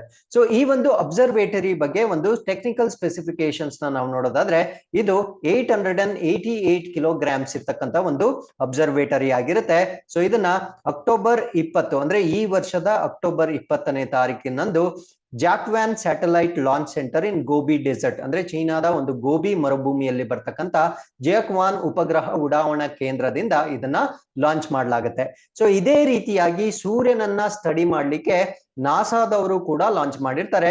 ಸೊ ಆ ಒಂದು ಪ್ರೋಬ್ಸ್ ನಾವು ಸ್ಟಡಿ ಮಾಡೋದಾದ್ರೆ sun gazing telescope like NASA's Parker solar probe ಅಂತ ಕರಿತೀವಿ. ಸೊ ಈ ಒಂದು ನಾಸಾದ ಸೂರ್ಯನನ್ನು ಅಧ್ಯಯನ ಮಾಡ್ತಕ್ಕಂತ ಪ್ರೋಬ್ ಯಾವುದು ಅಂತ ಕೇಳಿದ್ರೆ ಪಾರ್ಕರ್ ಸೋಲಾರ್ ಪ್ರೋಬ್ ಅಂತ ನಮ್ಗೆ ಗೊತ್ತಿರ್ಬೇಕಾಗಿರುತ್ತೆ. ಸೊ ಅದಾದ್ಮೇಲೆ ಯುರೋಪಿಯನ್ ಸ್ಪೇಸ್ ಏಜೆನ್ಸಿಯಿಂದ ಸೋಲಾರ್ ಆರ್ಬಿಟ್ರರ್ ಆಗಿರುತ್ತೆ. ಸೊ ಈ ಎರಡೂ ಕೂಡ ಈ ಒಂದು ಸೂರ್ಯನನ್ನ ಅಧ್ಯಯನ ಮಾಡ್ತಕ್ಕಂತ ಒಂದು ಪ್ರೋಬ್ಸ್ ಆಗಿರುತ್ತೆ. ಅದ್ರ ಜೊತೆ ಇವಾಗ ಚೀನಾ ಕೂಡ ತನ್ನ ಮೂರನೇ ಅಥವಾ ಹೋಲಿಸ್ಟ್ ಆಗಿ ಓವರ್ ಆಲ್ ಆಗಿ ತಗೊಂಡ್ರೆ ಸೊ ಮೂರನೇ ಒಂದು ಅಬ್ಸರ್ವೇಟರಿನ ಈಗ ಲಾಂಚ್ ಮಾಡ್ತಾ ಇದ್ದಾರೆ. ಸೊ ಈ ಒಂದು ಪ್ರೋಬ್ ಏನಿರುತ್ತೆ, the launch has been time to coincide with the sun's next solar maximum ಅಂತ ಕರಿತೀವಿ. So this is very very important. So ಇದನ್ನು ಕೂಡ ನಿಮ್ಗೆ ಪರೀಕ್ಷೆಯಲ್ಲಿ ಕೇಳ್ಬೋದು. ಸೌರ ಗರಿಷ್ಠ ಆ ಒಂದು ಸಮಯಕ್ಕೆ ಈ ಅಬ್ಸರ್ವೇಟರಿ ಅಲ್ಲೋಗಿ ರೀಚ್ ಆಗೋ ರೀತಿಯಲ್ಲಿ ಇದನ್ನ ಡಿಸೈನ್ ಮಾಡಿರ್ತಾರೆ. So what is solar maximum ಅಥವಾ ಸೌರ ಗರಿಷ್ಠ ಅಂದ್ರೆ ನಮ್ಗೆ ಅದರ ಡೆಫಿನೇಷನ್ ಕೇಳ್ತಕ್ಕಂತ ಸಾಧ್ಯತೆ ಇರುತ್ತೆ. ಸೋಲಾರ್ ಮ್ಯಾಕ್ಸಿಮಮ್ ಅಂದ್ರೆ a period of I solar activity in the 11-year cycle expected to start in 2024 and 2025. ಅಂದ್ರೆ ಈ ಒಂದು ಸೋಲಾರ್ ಮ್ಯಾಕ್ಸಿಮಮ್ ಅಂದ್ರೆ ಹೆಸರೇ ಹೇಳುವಾಗೆ ಆ ಒಂದು ಸೌರ ಚಟುವಟಿಕೆಗಳು ಅತ್ಯಂತ ಅಧಿಕವಾಗಿರ್ತಕ್ಕಂಥ ಒಂದು ಸಮಯವನ್ನ ನಾವು ಸೋಲಾರ್ ಮ್ಯಾಕ್ಸಿಮಮ್ ಅಥವಾ ಸೌರ ಗರಿಷ್ಠ ಅಂತ ಕರಿತೀವಿ. ನಾನು ಹೇಳ್ದೆ ಸೊ ಇಂದಿನ ಸ್ಲೈಡ್ ಅಲ್ಲಿ ಸ್ಪೀವಿಂಗ್ ಅಂತ ಹೇಳ್ದೆ, ಅಂದ್ರೆ ಬೆಂಕಿಯನ್ನ ಹುಗಿಳ್ತಕ್ಕಂತ ಒಂದು ಸಾಮರ್ಥ್ಯ ಅಂತ ಹೇಳ್ದೆ. ಆ ಒಂದು ಸಾಮರ್ಥ್ಯ ಹೆಚ್ಚಿಗಿರ್ತಕ್ಕಂಥ ಒಂದು ಸಮಯವನ್ನ ನಾವು ಸೋಲಾರ್ ಮ್ಯಾಕ್ಸಿಮಮ್ ಅಥವಾ ಸೌರ ಗರಿಷ್ಠ ಅಂತ ಕರಿತೀವಿ. ಸೊ ಈ ಒಂದು ಫೇಸ್ಗೆ ಸೂರ್ಯ ಪ್ರತಿ 11 ವರ್ಷಗಳಿಗೆ ಅದು ಬರುತ್ತೆ. ಸೊ ಆ ಸಮಯಕ್ಕೆ ಇದೋಗಿ ಅಲ್ಲಿ ರೀಚ್ ಆಗೋ ತರ ಈ ಮಿಷನ್ ಅನ್ನ ಚೈನಾದವರು ಈಗ ಪ್ಲಾನ್ ಮಾಡ್ತಾ ಇದ್ದಾರೆ. ಸೊ ಇದಕ್ಕಿಂತ ಮುಂಚೆ ಚೈನಾದವರು ಸನ್ನನ್ನ ಸ್ಟಡಿ ಮಾಡ್ಲಿಕ್ಕೆ ಏನನ್ನ ಲಾಂಚ್ ಮಾಡಿದ್ರು ಅಂತ ಪ್ರಶ್ನೆ ಕೇಳಿದ್ರೆ, ಕಳೆದ ಅಕ್ಟೋಬರ್ ಅಲ್ಲಿ ಚೈನಾ ಹ್ಯಾಸ್ ಲಾಂಚ್ಡ್ ಚೇಸ್ ಅಂತಕ್ಕಂತ ಒಂದು ಸಿಸ್ಟಮ್ ನ ಲಾಂಚ್ ಮಾಡಿರ್ತಾರೆ. ಸೊ ಚೇಸ್ ಅಂದ್ರೆ Chinese hydrogen alpha solar explorer ಅಂತ ಕರಿತೇವೆ. ಸೊ ಇದನ್ನು ಕೂಡ ಚೀನಾದವರು ಸೂರ್ಯನಲ್ಲಿ ಬರ್ತಕ್ಕಂತ ಆ ಜ್ವಾಲೆ ಸೋಲಾರ್ ಫ್ಲೇರ್ಸ್ ಅಂತ ನಾವೇನ್ ಕರಿತೀವಿ, ಸೊ ಅದನ್ನ ಸ್ಟಡಿ ಮಾಡ್ಲಿಕ್ಕೆ ಒಂದು ಸ್ಮಾಲ್ ಪ್ರಿಕರ್ಸರ್ ನ ಇಲ್ಲಿ ಲಾಂಚ್ ಮಾಡಿದ್ರು. CHASE became the first telescope to obtain hydrogen alpha spectral lines from the space. ಅಂದ್ರೆ ಈ ಒಂದು ಚೇಸ್ ಅಂತಕ್ಕಂಥ ಒಂದು ಸಿಸ್ಟಮ್ ನ ಏನ್ ಲಾಂಚ್ ಮಾಡಿರ್ತಾರೆ, ಇದು ಬಾಹ್ಯಾಕಾಶದಿಂದ ಹೈಡ್ರೋಜನ್ ಆಲ್ಫಾ ಸ್ಪೆಕ್ಟ್ರಲ್ ರೇಖೆಗಳನ್ನ ಪಡಿತಕ್ಕಂತ ಮೊಟ್ಟ ಮೊದಲ ದೂರದರ್ಶಕ ಅಂತ ನಾವ್ ಇದನ್ನ ಹೇಳ್ಬೋದಾಗಿರುತ್ತೆ. ಸೊ ಇದು ಈ ಒಂದು unique details structure evolution dynamic process of the solar flares ಅಂದ್ರೆ ಈ ಒಂದು ಸೌರ ಜ್ವಾಲೆಗಳು ಹೇಗೆ ರಚನೆ ಆಗಿದೆ, ಅದರ ವಿಕಸನ ಹೇಗಾಗಿರುತ್ತೆ ಮತ್ತು ಅದರಲ್ಲಿ ನಡೀತಕ್ಕಂಥ ಕ್ರಿಯಾತ್ಮಕ ಪ್ರತಿಕ್ರಿಯೆಗಳು ಏನಿರುತ್ತೆ, ಸೊ ಅದರ ಬಗ್ಗೆ ವಿವರಗಳನ್ನ ನೀಡಿರ್ತಕ್ಕಂಥ ಒಂದು ಎಕ್ಸ್ಪ್ಲೋರರ್ ನ ನಾವು ಚೇಸ್ ಅಂತ ಕರಿತೇವೆ. ಸೊ ಚೇಸ್ ಕೂಡ ಚೈನಾಗೆ ಸೇರಿರ್ತಕ್ಕಂಥ ಒಂದು ಮಿಷನ್ ಆಗಿರುತ್ತೆ. ಸೊ ಇದು ಕೂಡ ಸೂರ್ಯನನ್ನ ಅಧ್ಯಯನ ಮಾಡ್ಲಿಕ್ಕೆ ಚೈನಾದವರು ಮಾಡಿರ್ತಕ್ಕಂಥ ಒಂದು ಪ್ರೋಬ್ ಆಗಿರುತ್ತೆ. ಹಾಗಿದ್ರೆ ಭಾರತದಲ್ಲಿ ಸೂರ್ಯನನ್ನ ಅಧ್ಯಯನ ಮಾಡ್ಲಿಕ್ಕೆ ಯಾವ್ದು ಪ್ರೋಬ್ಸ್ ಇಲ್ವಾ ಅಂತ ಪ್ರಶ್ನೆ ಕೇಳಿದ್ರೆ ಡೆಫಿನೆಟ್ಲಿ ಇದೆ. ಸೊ ಅದನ್ನ ನಾವು ಆದಿತ್ಯ L1 ಅಂತ ಕರಿತೇವೆ. ಸೊ ಈ ಒಂದು ಆದಿತ್ಯ L1 ಅನ್ನೋದನ್ನ ಇಲ್ಲಿ ಈ ಚಿತ್ರದಲ್ಲಿ ನೀವು ಗಮನಿಸಬಹುದು. ಇದು ಸನ್ ಆಗಿರುತ್ತೆ, ಸೂರ್ಯ ಆಗಿರುತ್ತೆ. ಸೊ ಇದು ನಮ್ಮ ಭೂಮಿ ಆಗಿರುತ್ತೆ. ಸೂರ್ಯ ಮತ್ತು ಭೂಮಿಯ ಮಧ್ಯ ಆ ಒಂದು 1.5 ಮಿಲಿಯನ್ ಮೈಲ್ಸ್ ಭೂಮಿಯಿಂದ ಹೊರಗಡೆ ಇದನ್ನ ಲಾಂಚ್ ಮಾಡಿರ್ತಾರೆ. ಸೊ ಈ ಒಂದು ಪಾಯಿಂಟ್ ಗೆ ಯಾಕೆ ಇದನ್ನ ಲಾಂಚ್ ಮಾಡಿದ್ದಾರೆ ಅಂದ್ರೆ, ಈ ಒಂದು ಪಾಯಿಂಟ್ ಅಲ್ಲಿ ಈ ಗ್ರಾವಿಟೇಷನಲ್ ಪುಲ್ ಆಫ್ ಸನ್ ಅಂದ್ರೆ ಸೂರ್ಯನ ಗುರುತ್ವಾಕರ್ಷಣ ಒಂದು ಆಕರ್ಷಣೆ ಮತ್ತು ಭೂಮಿಯ ಒಂದು ಗ್ರಾವಿಟೇಷನಲ್ ಪುಲ್ ಸೊ ಇಲ್ಲಿಗೆ ಈಕ್ವಲ್ ಆಗುತ್ತೆ. ಸೊ ಆ ಒಂದು ಈಕ್ವಲ್ ಆಗಿರೋದ್ರಿಂದ ಸೊ ಈ ಒಂದು ಪ್ರೋಬ್ ಏನಿರುತ್ತೆ ಅದು ಎಕ್ಸಾಕ್ಟ್ಲಿ ಅಲ್ಲೇ ಸ್ಟ್ಯಾಟಿಕ್ ಆಗಿರುತ್ತೆ. ಸೊ ಅದರಿಂದ ಸೂರ್ಯನನ್ನ ಅಧ್ಯಯನ ಮಾಡ್ಲಿಕ್ಕೆ ನಮ್ಗೆ ಅನುಕೂಲ ಆಗುತ್ತೆ. ಸೊ ಈ ಒಂದು ಕಾರಣದಿಂದ ಸೊ ಇದನ್ನ ಎಕ್ಸಾಕ್ಟ್ಲಿ ಆ ಒಂದು ಮಧ್ಯದ ಗುರುತ್ವಾಕರ್ಷಣ ಪಾಯಿಂಟ್ ಏನಿರುತ್ತೆ ಸೊ ಆ ಒಂದು ಪಾಯಿಂಟ್ ಗೆ ಇದನ್ನ ಲಾಂಚ್ ಮಾಡಿರ್ತಾರೆ. ಸೊ ಈ ಒಂದು ಆದಿತ್ಯ L1 ಸೋಲಾರ್ ಮಿಷನ್ ಬಗ್ಗೆ ನಾವು ಕಂಪ್ಲೀಟ್ ಆಗಿ ಡಿಸ್ಕಸ್ ಮಾಡೋದಾದ್ರೆ, ಇದನ್ನ ಇಂಡಿಯನ್ ಸೋಲಾರ್ ಮಿಷನ್ ಅಂತ ಕರಿತೀವಿ, ಅಂದ್ರೆ ಭಾರತದ ಸೌರ ಮಿಷನ್ ಅಂತ ಕರಿತೀವಿ. So it will be launched this year, ಅಂದ್ರೆ ಇದನ್ನ ಈ ವರ್ಷ ನಾವು ಲಾಂಚ್ ಮಾಡ್ತಾ ಇದ್ದೇವೆ. ಸೊ ಈ ಒಂದು ಲಾಂಚ್ ನ ಹೇಗೆ ಪ್ಲಾನ್ ಮಾಡ್ತಾ ಇದೀವಿ ಅಂದ್ರೆ 1.5 kilometers from the earth to the L1 Lagrangian point ಅಂತ ಕರಿತೀವಿ. So this is very very important. ನಿಮ್ಗೆ ಲೆಗ್ರಾಂಚಿಯನ್ ಪಾಯಿಂಟ್ ಅಂದ್ರೆ ಏನು ಅಂತ ಕೇಳ್ಬೋದು. ಲೆಗ್ರಾಂಚಿಯನ್ ಪಾಯಿಂಟ್ ಅಂತ ಹೇಳಿದ್ರೆ ನಾನು ಚಿತ್ರದಲ್ಲೇ ತೋರಿಸಿದ ಹಾಗೆ ಭೂಮಿ ಮತ್ತು ಸೂರ್ಯ ಏನಿರುತ್ತೆ ಅವರಿಬ್ಬರ ಗ್ರಾವಿಟೇಷನಲ್ ಪುಲ್ ಎರಡೂ ಕಡೆಯಿಂದ ಈಕ್ವಲ್ ಇರ್ತಕ್ಕಂಥ ಒಂದು ಪ್ಲೇಸ್ ಅನ್ನ ನಾವು ಲೆಗ್ರಾಂಚಿಯನ್ ಪಾಯಿಂಟ್ ಅಂತ ಕರಿತೀವಿ. ಸೊ ಆ ಒಂದು ಪಾಯಿಂಟ್ ಗೆ ಇದನ್ನ ಎಕ್ಸಾಕ್ಟ್ಲಿ ಲಾಂಚ್ ಮಾಡ್ಲಿಕ್ಕೆ ಈಗ ಪ್ಲಾನ್ ಅನ್ನ ಮಾಡ್ತಾ ಇದ್ದಾರೆ. So it allows it to view the sun without any occultations ಅಥವಾ ಎಕ್ಲಿಪ್ಸಸ್ ಕಂಟಿನ್ಯೂಸ್ಲಿ, ಅಂದ್ರೆ ಯಾವುದೇ ರೀತಿಯ ನಿಗೂಢ ಅಥವಾ ಗ್ರಹಣಗಳಿಲ್ಲದೆ ನಿರಂತರವಾಗಿ ಸೂರ್ಯನನ್ನ ವೀಕ್ಷಣೆ ಮಾಡ್ಲಿಕ್ಕೆ ಈ ಒಂದು ಲೆಗ್ರಾಂಜಿಯನ್ ಪಾಯಿಂಟ್ ನಮ್ಗೆ ಸಹಾಯವನ್ನ ಮಾಡುತ್ತೆ. ಸೊ ಇದರಲ್ಲಿ 3 ಪಾಯಿಂಟ್ಸ್ ನ ನೀವು ನೆನ್ಪಿಟ್ಕೊಳ್ಳಿ. ಒಂದು ಮೀನ್ ಫೇಸ್ ಆಫ್ ದಿ ಸನ್, ಇನ್ನೊಂದು ಲ್ಯಾಗ್ರಾಂಜಿಯನ್ ಅಂತಕ್ಕಂಥ ಒಂದು ಪಾಯಿಂಟ್ ಅನ್ನ ನೆನ್ಪಿಟ್ಕೊಳ್ಳಿ. ಸೊ ಅದಾದ್ಮೇಲೆ ಇದರಲ್ಲಿ ಬಂದಿರತಕ್ಕಂಥ ಒಂದು ಮ್ಯಾಕ್ಸಿಮಮ್ ಸೋಲಾರ್ ಆಕ್ಟಿವಿಟಿ, ಅಂದ್ರೆ ಗರಿಷ್ಠ ಸೌರ ಚಟುವಟಿಕೆಗಳು ಅಂತ ನಾವೇನ್ ಕರಿತೀವಿ. ಸೊ ಈ 3 ಪಾಯಿಂಟ್ಸ್, ಅದಾದ್ಮೇಲೆ ಯಾವ ದೇಶದ ಯಾವ ಮಿಷನ್ಸ್ ನ ಸೂರ್ಯನನ್ನ ಅಧ್ಯಯನ ಮಾಡ್ಲಿಕ್ಕೆ ಲಾಂಚ್ ಮಾಡಿದ್ದಾರೆ, ಇದೆಲ್ಲ ಪಾಯಿಂಟ್ಸ್ ನಮ್ಮ ಪರೀಕ್ಷೆಗೆ ಇಂಪಾರ್ಟೆಂಟ್ ಆಗುತ್ತೆ. So with this we have come to the 8th article. This is about consumer affairs department launches its new mascot. Jagriti ಅಂತಕ್ಕಂಥ ಒಂದು ಮಸ್ಕಟ್ ಅನ್ನ ಈಗ ಈ ಗ್ರಾಹಕ ವ್ಯವಹಾರಗಳ ಇಲಾಖೆ ವತಿಯಿಂದ ಲಾಂಚ್ ಮಾಡಲಾಗುತ್ತೆ. ಸೊ ಈ ಒಂದು ಮಸ್ಕಟ್ ಅನ್ನ ಏನಂತ ಕರಿತೀವಿ ಅಂದ್ರೆ ಜಾಗೃತಿ ಅಂತ ಕರಿತೀವಿ. ಸೊ ಈ ಒಂದು ಚಿತ್ರದಲ್ಲಿರ್ತಕ್ಕಂಥ ಈ ಮಹಿಳೆಯನ್ನ ನಾವು ಮಸ್ಕಾಟ್ ಅಂತ ಕರಿತೀವಿ. ಸಿ ಮಸ್ಕಾಟ್ ಅಂದ್ರೆ it is nothing like a logo ತರ. ಸೊ ಒಂದು ಜಾಗೃತಿಯನ್ನ ಮೂಡಿಸ್ಲಿಕ್ಕೆ ಮಾಡ್ತಕ್ಕಂಥ ಒಂದು ಲೋಗವನ್ನ ನಾವು ಯೂಶುವಲಿ ಮಸ್ಕಟ್ ಅಂತ ಕರಿತೀವಿ. ಸೊ ಈ ರೀತಿಯ ಮಸ್ಕಟ್ ಅನ್ನ ಇವಾಗ ಕನ್ಸ್ಯೂಮರ್ ಅಫೇರ್ಸ್ ಇಂದ ಈಗ ಲಾಂಚ್ ಮಾಡಿರ್ತಾರೆ. ಆ ಮಸ್ಕಟ್ ನ ಹೆಸರು ಏನು ಅಂತ ಕೇಳಿದ್ರೆ ನಿಮ್ಗೆ ಜಾಗೃತಿ ಅಂತ ಗೊತ್ತಿರಬೇಕಾಗಿರುತ್ತೆ. ಅಥವಾ ಜಾಗೃತಿ ಮಸ್ಕಟ್ ಯಾವ ಒಂದು ಡಿಪಾರ್ಟ್ಮೆಂಟ್ ಗೆ ಸೇರಿತ್ತು ಅಂತ ಕೇಳಿದ್ರೆ ಕನ್ಸ್ಯೂಮರ್ ಅಫೇರ್ಸ್ ಗೆ ಸೇರಿರೋದು ಅಂತ ನಿಮ್ಗೆ ಗೊತ್ತಿರಬೇಕಾಗಿರುತ್ತೆ. ಸೊ ಈ ಒಂದು ಜಾಗೃತಿ ಹೆಸರೇ ಹೇಳೋವಾಗೆ ಜಾಗೃತಿ ಅಂತ ಹೇಳ್ತೀವಿ. ಸೊ ಕನ್ಸ್ಯೂಮರ್ ರೈಟ್ಸ್ ಏನಿರ್ತವೆ ಅಂದ್ರೆ ಗ್ರಾಹಕರ ಹಕ್ಕುಗಳೇನಿರ್ತವೆ, ಸೊ ಅದರ ಬಗ್ಗೆ ಜಾಗೃತಿಯನ್ನ ಮೂಡಿಸ್ಲಿಕ್ಕೆ ಮಾಡಿರ್ತಕ್ಕಂಥ ಒಂದು ಮಸ್ಕಟ್ ಇದಾಗಿರುತ್ತೆ. So this would project as an empowered consumer who spreads awareness regarding the consumer rights and addresses solutions to issues they face. ಅಂದ್ರೆ ಅವರು ಫೇಸ್ ಮಾಡ್ತಕ್ಕಂಥ ಒಂದು ಸಮಸ್ಯೆಗಳಿಗೆ ಪರಿಹಾರವನ್ನ ತಿಳಿಸ್ತಕ್ಕಂಥ ಮತ್ತು ಇದರ ಬಗ್ಗೆ ಅಂದ್ರೆ ನಮ್ಮ ಒಂದು ಜಾಗೃತಿಗಳ ಬಗ್ಗೆ ಒಂದು ಅವೇರ್ನೆಸ್ ನ ಮೂಡ್ತಕ್ಕಂಥ ಒಂದು ಮಸ್ಕಟ್ ಅನ್ನ ನಾವು ಜಾಗೃತಿ ಅಂತ ಕರಿತೀವಿ. So this would be ಶೋಕೇಸ್ಡ್ with the tag line. ಅದಕ್ಕೆ ಒಂದು ಟ್ಯಾಗ್ ಲೈನ್ ಅನ್ನ ಕೂಡ ಕೊಟ್ಟಿರ್ತಾರೆ. ಆ ಒಂದು ಟ್ಯಾಗ್ ಲೈನ್ ಏನು ಅಂದ್ರೆ ನಾವು ಜಾಗೋ ಗ್ರಾಹಕ್ ಜಾಗೋ ಅಂತಕ್ಕಂಥ ಒಂದು ಅಡಿ ಬರಹವನ್ನ ಕೂಡ ಈ ಮಸ್ಕಟ್ ನೊಂದಿಗೆ ನಾವು ಬಿಡುಗಡೆ ಮಾಡಿರ್ತಾರೆ. ಸೊ ಅದಾದ್ಮೇಲೆ ಈ ಒಂದು ಮಸ್ಕಟ್ ನ ಯಾವ ಕಾಯ್ದೆಗಳು ಅಥವಾ ಯಾವ ಕಾಂಪೊನೆಂಟ್ಸ್ ಆಫ್ ಕನ್ಸ್ಯೂಮರ್ಸ್ಗೆ ರಿಲೇಟೆಡ್ ಆಗಿರ್ತಕ್ಕಂಥ ಎಲ್ಲಾ ಒಂದು ವಿಷಯಗಳಲ್ಲಿ ಇದನ್ನ ಯೂಸ್ ಮಾಡ್ಲಿಕ್ಕೆ ಈಗ ಲಾಂಚ್ ಮಾಡಿರ್ತಾರೆ. So to name a few, ಈ ಕನ್ಸ್ಯೂಮರ್ ಪ್ರೊಟೆಕ್ಷನ್ ಆಕ್ಟ್ 2019 ಅಂದ್ರೆ ಗ್ರಾಹಕರ ಸಂರಕ್ಷಣೆ ಕಾಯ್ದೆ 2019, ನ್ಯಾಷನಲ್ ಕನ್ಸ್ಯೂಮರ್ ಹೆಲ್ತ್ ಲೈನ್ ಅಂದ್ರೆ ರಾಷ್ಟ್ರೀಯ ಗ್ರಾಹಕ ಸಹಾಯವಾಣಿ, ಅದಾದ್ಮೇಲೆ ಹಾಲ್ ಮಾರ್ಕಿಂಗ್ ಆಗಿರ್ಬೋದು, ಅದಾದ್ಮೇಲೆ decisions of the central consumer protection authority ಆಗಿರ್ಬೋದು, ಅದಾದ್ಮೇಲೆ ವೇಟ್ಸ್ ಅಂಡ್ ಮೆಷರ್ಮೆಂಟ್ಸ್ ಆಕ್ಟ್ ಆಗಿರ್ಬೋದು. ಸೊ ಈ ಎಲ್ಲದರಲ್ಲಿ ಈ ಒಂದು ಮಸ್ಕಟ್ ನ ಕುರಿತಂತೆ ಗ್ರಾಹಕರ ಕುಂದುಕೊರತೆಗಳ ಬಗ್ಗೆ ಪರಿಹಾರ ನೀಡ್ತಕ್ಕಂಥದ್ದು ಮತ್ತೆ ಜಾಗೃತಿ ಮೂಡಿಸ್ತಕ್ಕಂಥ ಒಂದು ಮಸ್ಕಟ್ ಅನ್ನ ಈಗ ಬಿಡುಗಡೆ ಮಾಡಿರ್ತಾರೆ. So with this we have come to the 9th article. This is about government plans right to repair framework to help consumer. So ಇದು ಕೂಡ ಇನ್ನೊಂದು ಕನ್ಸ್ಯೂಮರ್ಸ್ಗೆ ಸಹಾಯ ಆಗ್ತಕ್ಕಂಥ ಒಂದು ಇನಿಷಿಯೇಟಿವ್ ಆಗಿರುತ್ತೆ. ಸೊ ಗ್ರಾಹಕರಿಗೆ ಸಹಾಯ ಮಾಡಲು ಸರ್ಕಾರ ಇವಾಗ ರಿಪೇರಿ ಹಕ್ಕು ಅಂತಕ್ಕಂಥ ಒಂದು ಚೌಕಟ್ಟನ್ನ ಬಿಡುಗಡೆ ಮಾಡ್ಲಿಕ್ಕೆ ಯೋಚನೆ ಮಾಡ್ತಾ ಇದೆ. So what is right to repair? For example, ನೀವೇನೋ ಆಟೋಮೊಬೈಲ್ ತಗೊಂಡಿರ್ತೀರಾ, ಸೊ ಒಂದು ಕಾರನ್ನ ಪರ್ಚೇಸ್ ಮಾಡಿರ್ತೀರಾ. ಸೊ ಈ ಒಂದು ಕಾರನ್ನ ಪರ್ಚೇಸ್ ಮಾಡಿದಾಗ ಸಪೋಸ್ ಅದಕ್ಕೆ ಏನಾದ್ರೂ ಡ್ಯಾಮೇಜ್ ಆಗಿರುತ್ತೆ. ಸೊ ಈ ಒಂದು ಡ್ಯಾಮೇಜ್ಗೆ ನೀವು ಇನ್ಶೂರೆನ್ಸ್ ಕ್ಲೇಮ್ ಮಾಡಬೇಕು. ಸೊ ಇನ್ಶೂರೆನ್ಸ್ ಕ್ಲೇಮ್ ಮಾಡಿದಾಗ ಏನ್ ಹೇಳ್ತಾರೆ ಅಂದ್ರೆ, ಸಪೋಸ್ ನೀವು ನಿಮ್ಮ ಕಾರನ್ನ ಆಥರೈಸ್ಡ್ ಡೀಲರ್ ಹತ್ರ ಸರ್ವಿಸ್ ಮಾಡಿಲ್ಲ ಅಂದ್ರೆ ಅವರು ಇನ್ಶೂರೆನ್ಸ್ ನ ಕೊಡ್ಲಿಕ್ಕೆ ಸಾಧ್ಯ ಇಲ್ಲ ಅಂತ ನಿಮ್ಗೆ ಅದಕ್ಕೆ ಆ ಒಂದು ಇನ್ಶೂರೆನ್ಸ್ ನ ನಿಮ್ಗೆ ಪ್ರೊವೈಡ್ ಮಾಡೋದಿಲ್ಲ. ಅಥವಾ ಈ ಒಂದು ಡ್ಯಾಮೇಜ್ ನ ನೀವೇ ರಿಪೇರಿ ಮಾಡ್ಕೊಳ್ತೀರಾ ಅಂದ್ರೆ ಸೊ ಅದಕ್ಕೆ ಸೂಟಬಲ್ ಮ್ಯಾನ್ಯುಯಲ್ ನಮ್ಮ ಹತ್ರ ಇರೋದಿಲ್ಲ. ಇವೆಲ್ಲ ಡಿಸ್ಅಡ್ವಾಂಟೇಜಸ್ ನ ಎಲಿಮಿನೇಟ್ ಮಾಡ್ಲಿಕ್ಕೆ ಇವಾಗ ರೈಟ್ ಟು ರಿಪೇರ್ ಅಂತಕ್ಕಂಥ ಒಂದು ಫ್ರೇಮ್ ವರ್ಕ್ ಅಥವಾ ಚೌಕಟ್ಟನ್ನ ರೂಪಿಸ್ಲಿಕ್ಕೆ ಸರ್ಕಾರ ಈಗ ಯೋಜನೆಯನ್ನ ಮಾಡ್ತಾ ಇದೆ. ಸೊ ಇದ್ರ ಬಗ್ಗೆ ನಾವು ಕಂಪ್ಲೀಟ್ ಆಗಿ ಡಿಸ್ಕಸ್ ಮಾಡ್ತಾ ಬರೋಣ.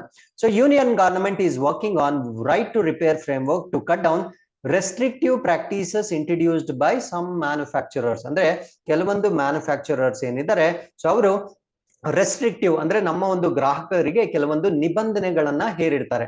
ಆ ಒಂದು ನಿರ್ಬಂಧಗಳ ಅಭ್ಯಾಸಗಳನ್ನ ಕಡಿಮೆ ಮಾಡ್ಲಿಕ್ಕೆ ಇವಾಗ ರಿಪೇರಿ ಮಾಡುವ ಹಕ್ಕು ಅಂತಕ್ಕಂಥ ಒಂದು ಇನಿಷಿಯೇಟಿವ್ ನ ಲಾಂಚ್ ಮಾಡ್ಲಿಕ್ಕೆ ಕೇಂದ್ರ ಸರ್ಕಾರ ಈಗ ಚಿಂತನೆಗಳನ್ನ ನಡೆಸ್ತಾ ಇದೆ. ಸೊ ಇದರಿಂದ ಏನಾಗುತ್ತೆ ಅಂದ್ರೆ people can get goods such as consumer durables, phones ಮತ್ತೆ cars fixed on their own. So ಇದರಲ್ಲಿ ಫೋನ್ಗಳಾಗಿರ್ಬೋದು, ಕಾರುಗಳಾಗಿರ್ಬೋದು, ಅಥವಾ ಬೇರೆ ಕೆಲವೊಂದು ವಸ್ತುಗಳೇನಿರುತ್ತೆ ಅದನ್ನ ತಾವೇ ಸರಿಪಡಿಸ್ಕೊಳ್ಳಿಕ್ಕೆ ಸಹಾಯ ಆಗ್ತಕ್ಕಂತ ಒಂದು ಇನಿಷಿಯೇಟಿವ್ ಇದಾಗಿರುತ್ತೆ. ಸೊ ಇದನ್ನ ಮಾಡ್ಲಿಕ್ಕೆ ಒಂದು ಕಮಿಟಿನನ್ನ ಸ್ಥಾಪನೆ ಮಾಡಿರ್ತಾರೆ.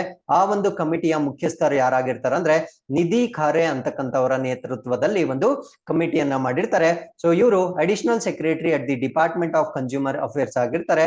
ಸೊ ಇವರ ಒಂದು ಅವ್ರಿಗೆ ಕೊಟ್ಟಿರ್ತಕ್ಕಂಥ ಅಸೈನ್ಮೆಂಟ್ ಏನು ಅಂದ್ರೆ to develop the comprehensive framework on the right to repair. ಅಂದ್ರೆ ಈ ಒಂದು ದುರಸ್ತಿ ಹಕ್ಕು ಏನಿರುತ್ತೆ ಅದಕ್ಕೆ ಸಂಬಂಧಪಟ್ಟಂತೆ ಸಮಗ್ರ ಚೌಕಟ್ಟನ್ನ ಅಭಿವೃದ್ಧಿ ಮಾಡ್ತಕ್ಕಂಥದ್ದು ಈ ಒಂದು ಕಮಿಟಿಯ ಒಂದು ರೆಸ್ಪಾನ್ಸಿಬಿಲಿಟಿ ಆಗಿರುತ್ತೆ.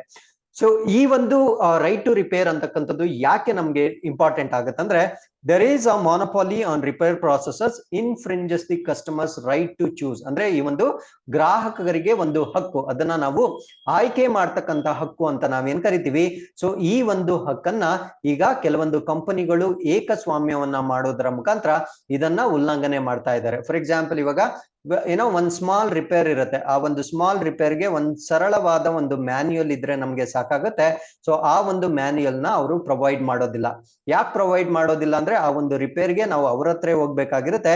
ಸೊ ಹೋದಾಗ ಅವರು ಮತ್ತೆ ನಮ್ಗೆ ಅದ್ರ ಮೇಲೆ ಚಾರ್ಜ್ ಮಾಡ್ತಕ್ಕಂತ ಒಂದು ಪದ್ಧತಿ ಇರುತ್ತೆ. ಸೊ ಇದನ್ನ ನಾವು ಮೊನೋಪೊಲಿ ಅಂತ ಕರಿತೀವಿ. ಸೊ ಈ ಒಂದು ಮೊನೋಪೊಲಿಯಿಂದ ಏನಾಗ್ತಾ ಇದೆ ಅಂದ್ರೆ ರೈಟ್ ಟು ಚೂಸ್ ಅಂತಕ್ಕಂತ ಒಂದು ನಮ್ಮ ಅಧಿಕಾರ ಉಲ್ಲಂಘನೆ ಆಗ್ತಾ ಇದೆ. ಸೊ ಇದನ್ನ ಪ್ರಿವೆಂಟ್ ಮಾಡ್ಲಿಕ್ಕೆ ಈಗ ಈ ಒಂದು ರೈಟ್ ಟು ರಿಪೇರ್ ಅಂತಕ್ಕಂತ ಒಂದು ಪಾಲಿಸಿಯನ್ನ ಸ್ಟಾರ್ಟ್ ಮಾಡ್ತಾ ಇದ್ದಾರೆ. The right to repair has been recognised in many countries. So ಈ ರೀತಿಯ ಒಂದು ರೈಟ್ ಟು ರಿಪೇರ್ ಅಂತಕ್ಕಂಥದ್ದನ್ನ ಬೇರೆ ಬೇರೆ ರಾಷ್ಟ್ರಗಳಲ್ಲಿ ರೆಕಗ್ನೈಸ್ ಮಾಡಿರ್ತಾರೆ. ಕೆಲವೊಂದು ಎಕ್ಸಾಂಪಲ್ಸ್ ಹೇಳೋದಾದ್ರೆ US, UK ಮತ್ತು ಯುರೋಪಿಯನ್ ಯೂನಿಯನ್ ಗಳಲ್ಲಿ ಈ ರಿಪೇರಿ ಮಾಡ್ತಕ್ಕಂತ ಹಕ್ಕನ್ನ ಆಲ್ರೆಡಿ ಕೊಟ್ಟಿರ್ತಾರೆ. So with this we have come to the 10th article. This is about RBI, Reserve Bank of India ಮತ್ತೆ ಬ್ಯಾಂಕ್ ಆಫ್ ಇಂಡೋನೇಷಿಯಾ. ಸೊ ಇವರಿಬ್ಬರ ನಡುವೆ ಒಂದು MOU ಅಥವಾ ಒಂದು ಸಹಕಾರವನ್ನ ವಿಸ್ತರಣೆ ಮಾಡ್ಲಿಕ್ಕೆ ಒಂದು ಅಗ್ರಿಮೆಂಟ್ ಆಗಿರುತ್ತೆ. ಸೊ ಇದ್ರ ಬಗ್ಗೆ ನಾವು ಕಂಪ್ಲೀಟ್ ಆಗಿ ಡಿಸ್ಕಸ್ ಮಾಡ್ತಾ ಬರೋಣ. So reserve Bank of India and bank of Indonesia, so ಇವರಿಬ್ರು ಕೂಡ they have agreed to expand cooperation in the payment system. ಅಂದ್ರೆ ಈ ಒಂದು ಪಾವತಿ ವ್ಯವಸ್ಥೆ ಏನಿರುತ್ತೆ ಆ ಒಂದು ಪಾವತಿ ವ್ಯವಸ್ಥೆಯಲ್ಲಿ ಸಹಕಾರವನ್ನ ಏರ್ಪಡಿಸಲಿಕ್ಕೆ ಭಾರತದ ರಿಸರ್ವ್ ಬ್ಯಾಂಕ್ ಮತ್ತೆ ಬ್ಯಾಂಕ್ ಆಫ್ ಇಂಡೋನೇಷಿಯಾ ನಡುವೆ ಒಂದು ಅಗ್ರಿಮೆಂಟ್ ಆಗಿರುತ್ತೆ. ಸೊ ಇದರ ಮೇನ್ ಪರ್ಪಸ್ ಏನು ಅಂದ್ರೆ anti money laundering and combating financing of the terrorist. ಅಂದ್ರೆ ಈ ಒಂದು ಹಣ ವರ್ಗಾವಣೆ ಮತ್ತು ಈ ಭಯೋತ್ಪಾದನೆಗೆ ಹಣಕಾಸು ವರ್ಗಾವಣೆ ಏನಿರುತ್ತೆ, ಸೊ ಈ ಒಂದು ರೀತಿಯ ವರ್ಗಾವಣೆಯನ್ನ ತಡಿಲಿಕ್ಕೆ ಸಹಕಾರವನ್ನ ವಿಸ್ತರಣೆ ಮಾಡ್ತಕ್ಕಂಥ ಒಂದು ಒಪ್ಪಂದ ಇದಾಗಿರುತ್ತೆ. ಸೊ ಟೂ ಸೆಂಟ್ರಲ್ ಬ್ಯಾಂಕ್ಸ್ ಅಂದ್ರೆ ನಮ್ಮ ದೇಶದ ಸೆಂಟ್ರಲ್ ಬ್ಯಾಂಕ್ ಮತ್ತೆ ಇಂಡೋನೇಷಿಯಾದ ಸೆಂಟ್ರಲ್ ಬ್ಯಾಂಕ್ ಇಬ್ರು ಕೂಡ they signed an agreement in Bali. So ಈ ಒಂದು ಅಗ್ರಿಮೆಂಟ್ ಅನ್ನ ಬಾಲಿಯಲ್ಲಿ ಈ ಒಂದು ಒಪ್ಪಂದಕ್ಕೆ ಎರಡೂ ರಾಷ್ಟ್ರಗಳು ಸಹಿಯನ್ನ ಹಾಕಿರ್ತವೆ. ಸೊ ಈ MOU ಇಂದ ಏನ್ ಮಾಡ್ತಾರೆ ಅಂದ್ರೆ implemented through a policy dialogue, technical cooperation ಮತ್ತೆ ಎಕ್ಸ್ಚೇಂಜ್ ಆಫ್ ಇನ್ಫಾರ್ಮೇಶನ್ ಮತ್ತೆ ಜಾಯಿಂಟ್ ವರ್ಕ್. ಅಂದ್ರೆ ಈ ಒಂದು ಒಪ್ಪಂದದಿಂದ ಇಬ್ಬರು ರಾಷ್ಟ್ರಗಳು ಏನೇನ್ ಮಾಡ್ಬೇಕಂದ್ರೆ ನೀತಿ ಸಂವಾದ, ಇಬ್ಬರು ರಾಷ್ಟ್ರಗಳ ನಡುವೆ ಒಂದು ತಾಂತ್ರಿಕ ಸಹಕಾರ ಇರಬೇಕು, ಮಾಹಿತಿಯ ವಿನಿಮಯ ಆಗ್ಬೇಕು, ಮತ್ತೆ ಜಂಟಿಯಾಗಿ ಕೆಲಸ ಮಾಡೋದ್ರ ಮುಖಾಂತರ ಈ ಟೆರರ್ ಫಿನಾನ್ಸಿಂಗ್ ಏನಿರುತ್ತೆ ಸೊ ಅದನ್ನ ಪ್ರಿವೆಂಟ್ ಮಾಡ್ತಕ್ಕಂತ ಒಂದು ಅಗ್ರಿಮೆಂಟ್ಗೆ ಎರಡೂ ರಾಷ್ಟ್ರಗಳು ಸಹಿ ಹಾಕಿರ್ತವೆ. ಸೊ ಹಾಗಿದ್ರೆ ಇಂಡೋನೇಷಿಯಾ ಬಗ್ಗೆ ನಾವು ನೋಡೋದಾದ್ರೆ ಸೊ ಇಂಡೋನೇಷಿಯಾ ಬಂದು ಒಂದು ಗ್ರೂಪ್ ಆಫ್ ಐಲ್ಯಾಂಡ್ಸ್ ಆಗಿರುತ್ತೆ. ಅಂದ್ರೆ ನಮ್ಮ ಭಾರತದ ರೀತಿಯಲ್ಲಿ ಸೊ ಒನ್ ಸಿಂಗಲ್ ಸ್ಟ್ರಕ್ಚರ್ ಅಲ್ಲಿ ನಾವು ಇಂಡೋನೇಷಿಯಾನ ನೋಡ್ಲಿಕ್ಕೆ ಸಾಧ್ಯ ಇಲ್ಲ. ಸೊ ಅದು ಅನೇಕ ದ್ವೀಪಗಳನ್ನ ಒಳಗೊಂಡಿರ್ತಕ್ಕಂಥ ಒಂದು ರಾಷ್ಟ್ರವಾಗಿರುತ್ತೆ. ಸೊ ಇದ್ರಲ್ಲಿ ಬರ್ತಕ್ಕಂಥ ಪ್ರಮುಖ ದ್ವೀಪಗಳನ್ನ ನಾವು ನೋಡೋದಾದ್ರೆ ಸುಮಾತ್ರಾ, ಇಲ್ಲಿ ಜಾವಾ, ಇಲ್ಲಿ ಮೂರನೇದನ್ನ ಕಲಿಮ್ ಅಂತ ಕರಿತೇವೆ. ಸೊ ಅದಾದ್ಮೇಲೆ ಸೊಲವೇಶಿ ಅಂತ ಕರಿತೀವಿ, ಅದಾದ್ಮೇಲೆ ಮಲೂಕಾ ಅಂತ ಕರಿತೀವಿ, ಮತ್ತೆ ಅದಾದ್ಮೇಲೆ ಪಪುವಾ ಅಂತ ಕರಿತೇವೆ. ಸೊ ಈ ರೀತಿಯ ಸ್ಮಾಲ್ ಐಲ್ಯಾಂಡ್ಸ್ ನೆಲ್ಲ ಒಟ್ಟಿಗೆ ಸೇರಿಸ್ಕೊಂಡು ಇಂಡೋನೇಷಿಯಾ ಅಂತಕ್ಕಂಥ ಒಂದು ರಾಷ್ಟ್ರವನ್ನ ಮಾಡಿರ್ತಾರೆ. ಸೊ ಪ್ರಸ್ತುತವಾಗಿ ಇಂಡೋನೇಷಿಯಾದ ಕ್ಯಾಪಿಟಲ್ ಸಿಟಿಯನ್ನ ನಾವು ಜಕಾರ್ತಾ ಅಂತ ಕರಿತೀವಿ. ಸೊ ಜಕಾರ್ತಾ ಯಾವ ಒಂದು ಐಲ್ಯಾಂಡ್ ಅಲ್ಲಿ ಇರುತ್ತೆ ಅಂದ್ರೆ ಜಾವಾ ಐಲ್ಯಾಂಡ್ ಅಲ್ಲಿ ಬರ್ತಕ್ಕಂಥ ಒಂದು ಕ್ಯಾಪಿಟಲ್ ಸಿಟಿ ಆಗಿರುತ್ತೆ. ಸೊ ಇವತ್ತಿನ ಪ್ರಶ್ನೆ ಏನು ಅಂದ್ರೆ so Indonesia is changing it's capital. So Indonesia ತನ್ನ ರಾಜಧಾನಿಯನ್ನ ಬದಲಾವಣೆ ಮಾಡ್ತಾ ಇದೆ. ಸೊ ಆ ಒಂದು ರಾಜಧಾನಿ ಇಲ್ಲಿ ಬಂದಿರತಕ್ಕಂತ ಐಲ್ಯಾಂಡ್ಸ್ ನಾನು ಏನ್ ನೇಮ್ ಮಾಡಿದೀನಿ ಆ ಐಲ್ಯಾಂಡ್ಸ್ ಅಲ್ಲಿ ಯಾವ ಐಲ್ಯಾಂಡ್ ನಲ್ಲಿ ಹೊಸ ರಾಜಧಾನಿಯನ್ನ ಇದು ನಿರ್ಮಾಣ ಮಾಡ್ತಾ ಇದೆ ಅನ್ನೋದನ್ನ ನೀವು ನನಗೆ ಕಮೆಂಟ್ ಸೆಕ್ಷನ್ ಅಲ್ಲಿ ತಿಳಿಸಬಹುದಾಗಿರುತ್ತೆ. So with this we have come to the 11th article. This is about Indian team wins laurels at maths Olympiad. So ಭಾರತ ದೇಶದವರು ಗಣಿತದ ಒಲಿಂಪಿಯಾಡ್ ಏನಿರುತ್ತೆ ಸೊ ಅದರಲ್ಲಿ ಚಿನ್ನದ ಪ್ರಶಸ್ತಿಯನ್ನ ಗೆದ್ದಿರ್ತಾರೆ. ಅದ್ರ ಬಗ್ಗೆ ನಾವು ಕಂಪ್ಲೀಟ್ ಆಗಿ ಡಿಸ್ಕಸ್ ಮಾಡ್ತಾ ಬರೋಣ. So India bagged a gold medal and 5 bronze medal. So ಈ ಒಂದು ಟೂರ್ನಮೆಂಟ್ ಏನಿರುತ್ತೆ, ಸೊ ಇದರಲ್ಲಿ ಭಾರತ ಒಂದು ಚಿನ್ನದ ಪದಕ ಮತ್ತು 5 ಕಂಚಿನ ಪದಕಗಳನ್ನ ಗೆದ್ದಿರ್ತಾರೆ. ಸೊ ಯಾವ ಟೂರ್ನಮೆಂಟ್ ಅಂದ್ರೆ 63rd ಇಂಟರ್ನ್ಯಾಷನಲ್ ಮ್ಯಾಥಮ್ಯಾಟಿಕಲ್ ಒಲಿಂಪಿಯಾಡ್ ಅಂತ ಕರಿತೀವಿ, ಅಂದ್ರೆ 63ನೇ ಅಂತಾರಾಷ್ಟ್ರೀಯ ಗಣಿತದ ಒಲಿಂಪಿಯಾಡ್ ಅಂತ ಕರಿತೀವಿ. ಸೊ ಇದೆಲ್ಲ ನಡೆದಿರುತ್ತೆ ಅಂದ್ರೆ ನಾರ್ವೆಯ ಓಸ್ಲೋದಲ್ಲಿ ಈ ಒಂದು ಟೂರ್ನಮೆಂಟ್ ನಡೆದಿರುತ್ತೆ. ಸೊ ಹಾಗಿದ್ರೆ ಇದರಲ್ಲಿ ಚಿನ್ನದ ಪದಕವನ್ನ ಗಳಿಸಿರ್ತಕ್ಕಂಥ ವಿದ್ಯಾರ್ಥಿ ಯಾರು ಅಂದ್ರೆ ಪ್ರಂಜಾಲ್ ಶ್ರೀವತ್ಸವ ಅಂತ ಕರಿತೇವೆ. ಸೊ ಇವರು student of national public school Koramangala, so ಬೆಂಗಳೂರಿನ ನ್ಯಾಷನಲ್ ಪಬ್ಲಿಕ್ ಸ್ಕೂಲ್ ನ ಒಬ್ಬ ಸ್ಟೂಡೆಂಟ್ ಆಗಿರ್ತಾರೆ. ಇವರು ಚಿನ್ನದ ಪದಕವನ್ನ ಗೆದ್ದಿರ್ತಾರೆ. ಸೊ ಅದೇ ರೀತಿ ಬ್ರಾಂಜ್ ಮೆಡಲ್ ಕೂಡ 5 ಜನರು ಗೆದ್ದಿರ್ತಾರೆ ಅಂತ ಹೇಳಿದ್ದೆ.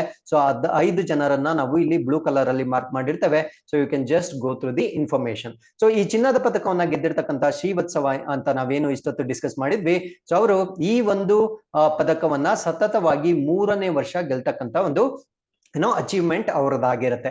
So with this we have come to 12th article. This is about DigiVaani call center. So ಇಲ್ಲಿ ಡಿಜಿವಾಣಿ, ಸೊ ಇದು ಡಿಜಿ ನಾಟ್ ಡಿಗಿ, ಸೊ ಇದು ಡಿಜಿವಾಣಿ ಆಗಿರುತ್ತೆ.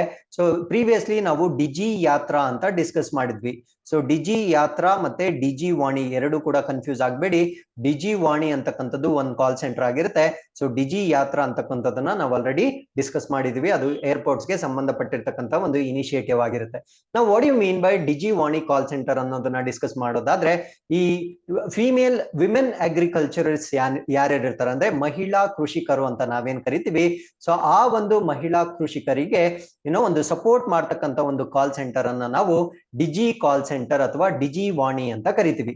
ಸೊ ಇದನ್ನ NASSCOM foundation has partnered with Google to set up call center in collaboration with non-profit India Society of Agri-Business Professionals. ಅಂದ್ರೆ ಇಲ್ಲಿ 3 systems ಬರ್ತವೆ. ಒಂದು ನಾಸ್ಕಾಮ್ foundation ಆಗಿರುತ್ತೆ, ಅದಾದ್ಮೇಲೆ ಮಹಿಳಾ ರೈತರಿಗೆ ತಮ್ಮ ವ್ಯಾಪಾರವನ್ನ ಹೆಚ್ಚಿಸಲು ಸಹಾಯ ಮಾಡ್ತಕ್ಕಂತ ಒಂದು ಲಾಭರಹಿತ Indian society of agri business professionals ಮತ್ತೆ ಗೂಗಲ್. ಸೊ ಇವ್ರ 3ರ ಸಹಯೋಗದೊಂದಿಗೆ ಈಗ ಒಂದು ಕಾಲ್ ಸೆಂಟರ್ ಅನ್ನ ಸ್ಟಾರ್ಟ್ ಮಾಡಿರ್ತಾರೆ.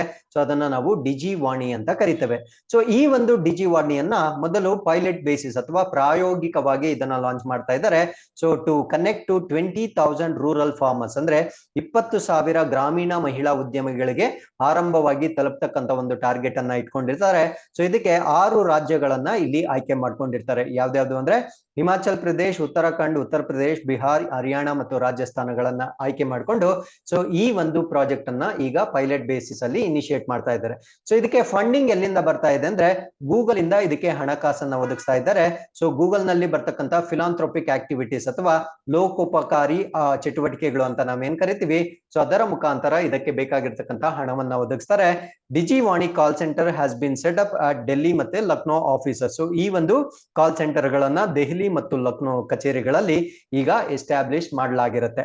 ಸೊ ಆ ಒಂದು ಆರ್ಟಿಕಲ್ಗೆ ಸಂಬಂಧಪಟ್ಟಂತೆ ಗೂಗಲ್ ನ ಪ್ರಸ್ತುತವಾದ ಸಿಇಒ ಬಂದು ಸುಂದರ್ ಪಿಚಾಯ್ ಆಗಿರ್ತಾರೆ.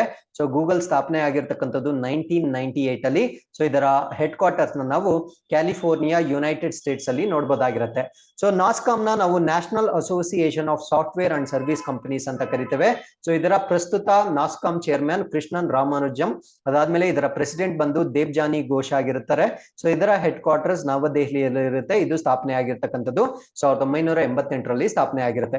So with this we have come to 13th article. This is about Sardar Patel outstanding ICAR institute award. So ಈ ಒಂದು ಪ್ರಶಸ್ತಿಯನ್ನ ನಾರ್ಮ್ಗೆ ಕೊಟ್ಟಿರ್ತಾರೆ. ಸೊ ನಾರ್ಮ್ ಅಂದ್ರೆ ಏನು ಅಂತ ನಾವು ಡಿಸ್ಕಸ್ ಮಾಡ್ತಾ ಬರೋಣ. The national academy of Agricultural research management ನ ನಾವು ನಾರ್ಮ್ ಅಂತ ಕರಿತೀವಿ. ಸೊ ಇವರಿಗೆ ಈಗ ಈ ರೀತಿಯ ಒಂದು ಪ್ರಶಸ್ತಿಯನ್ನ ಕೊಟ್ಟಿರ್ತಾರೆ.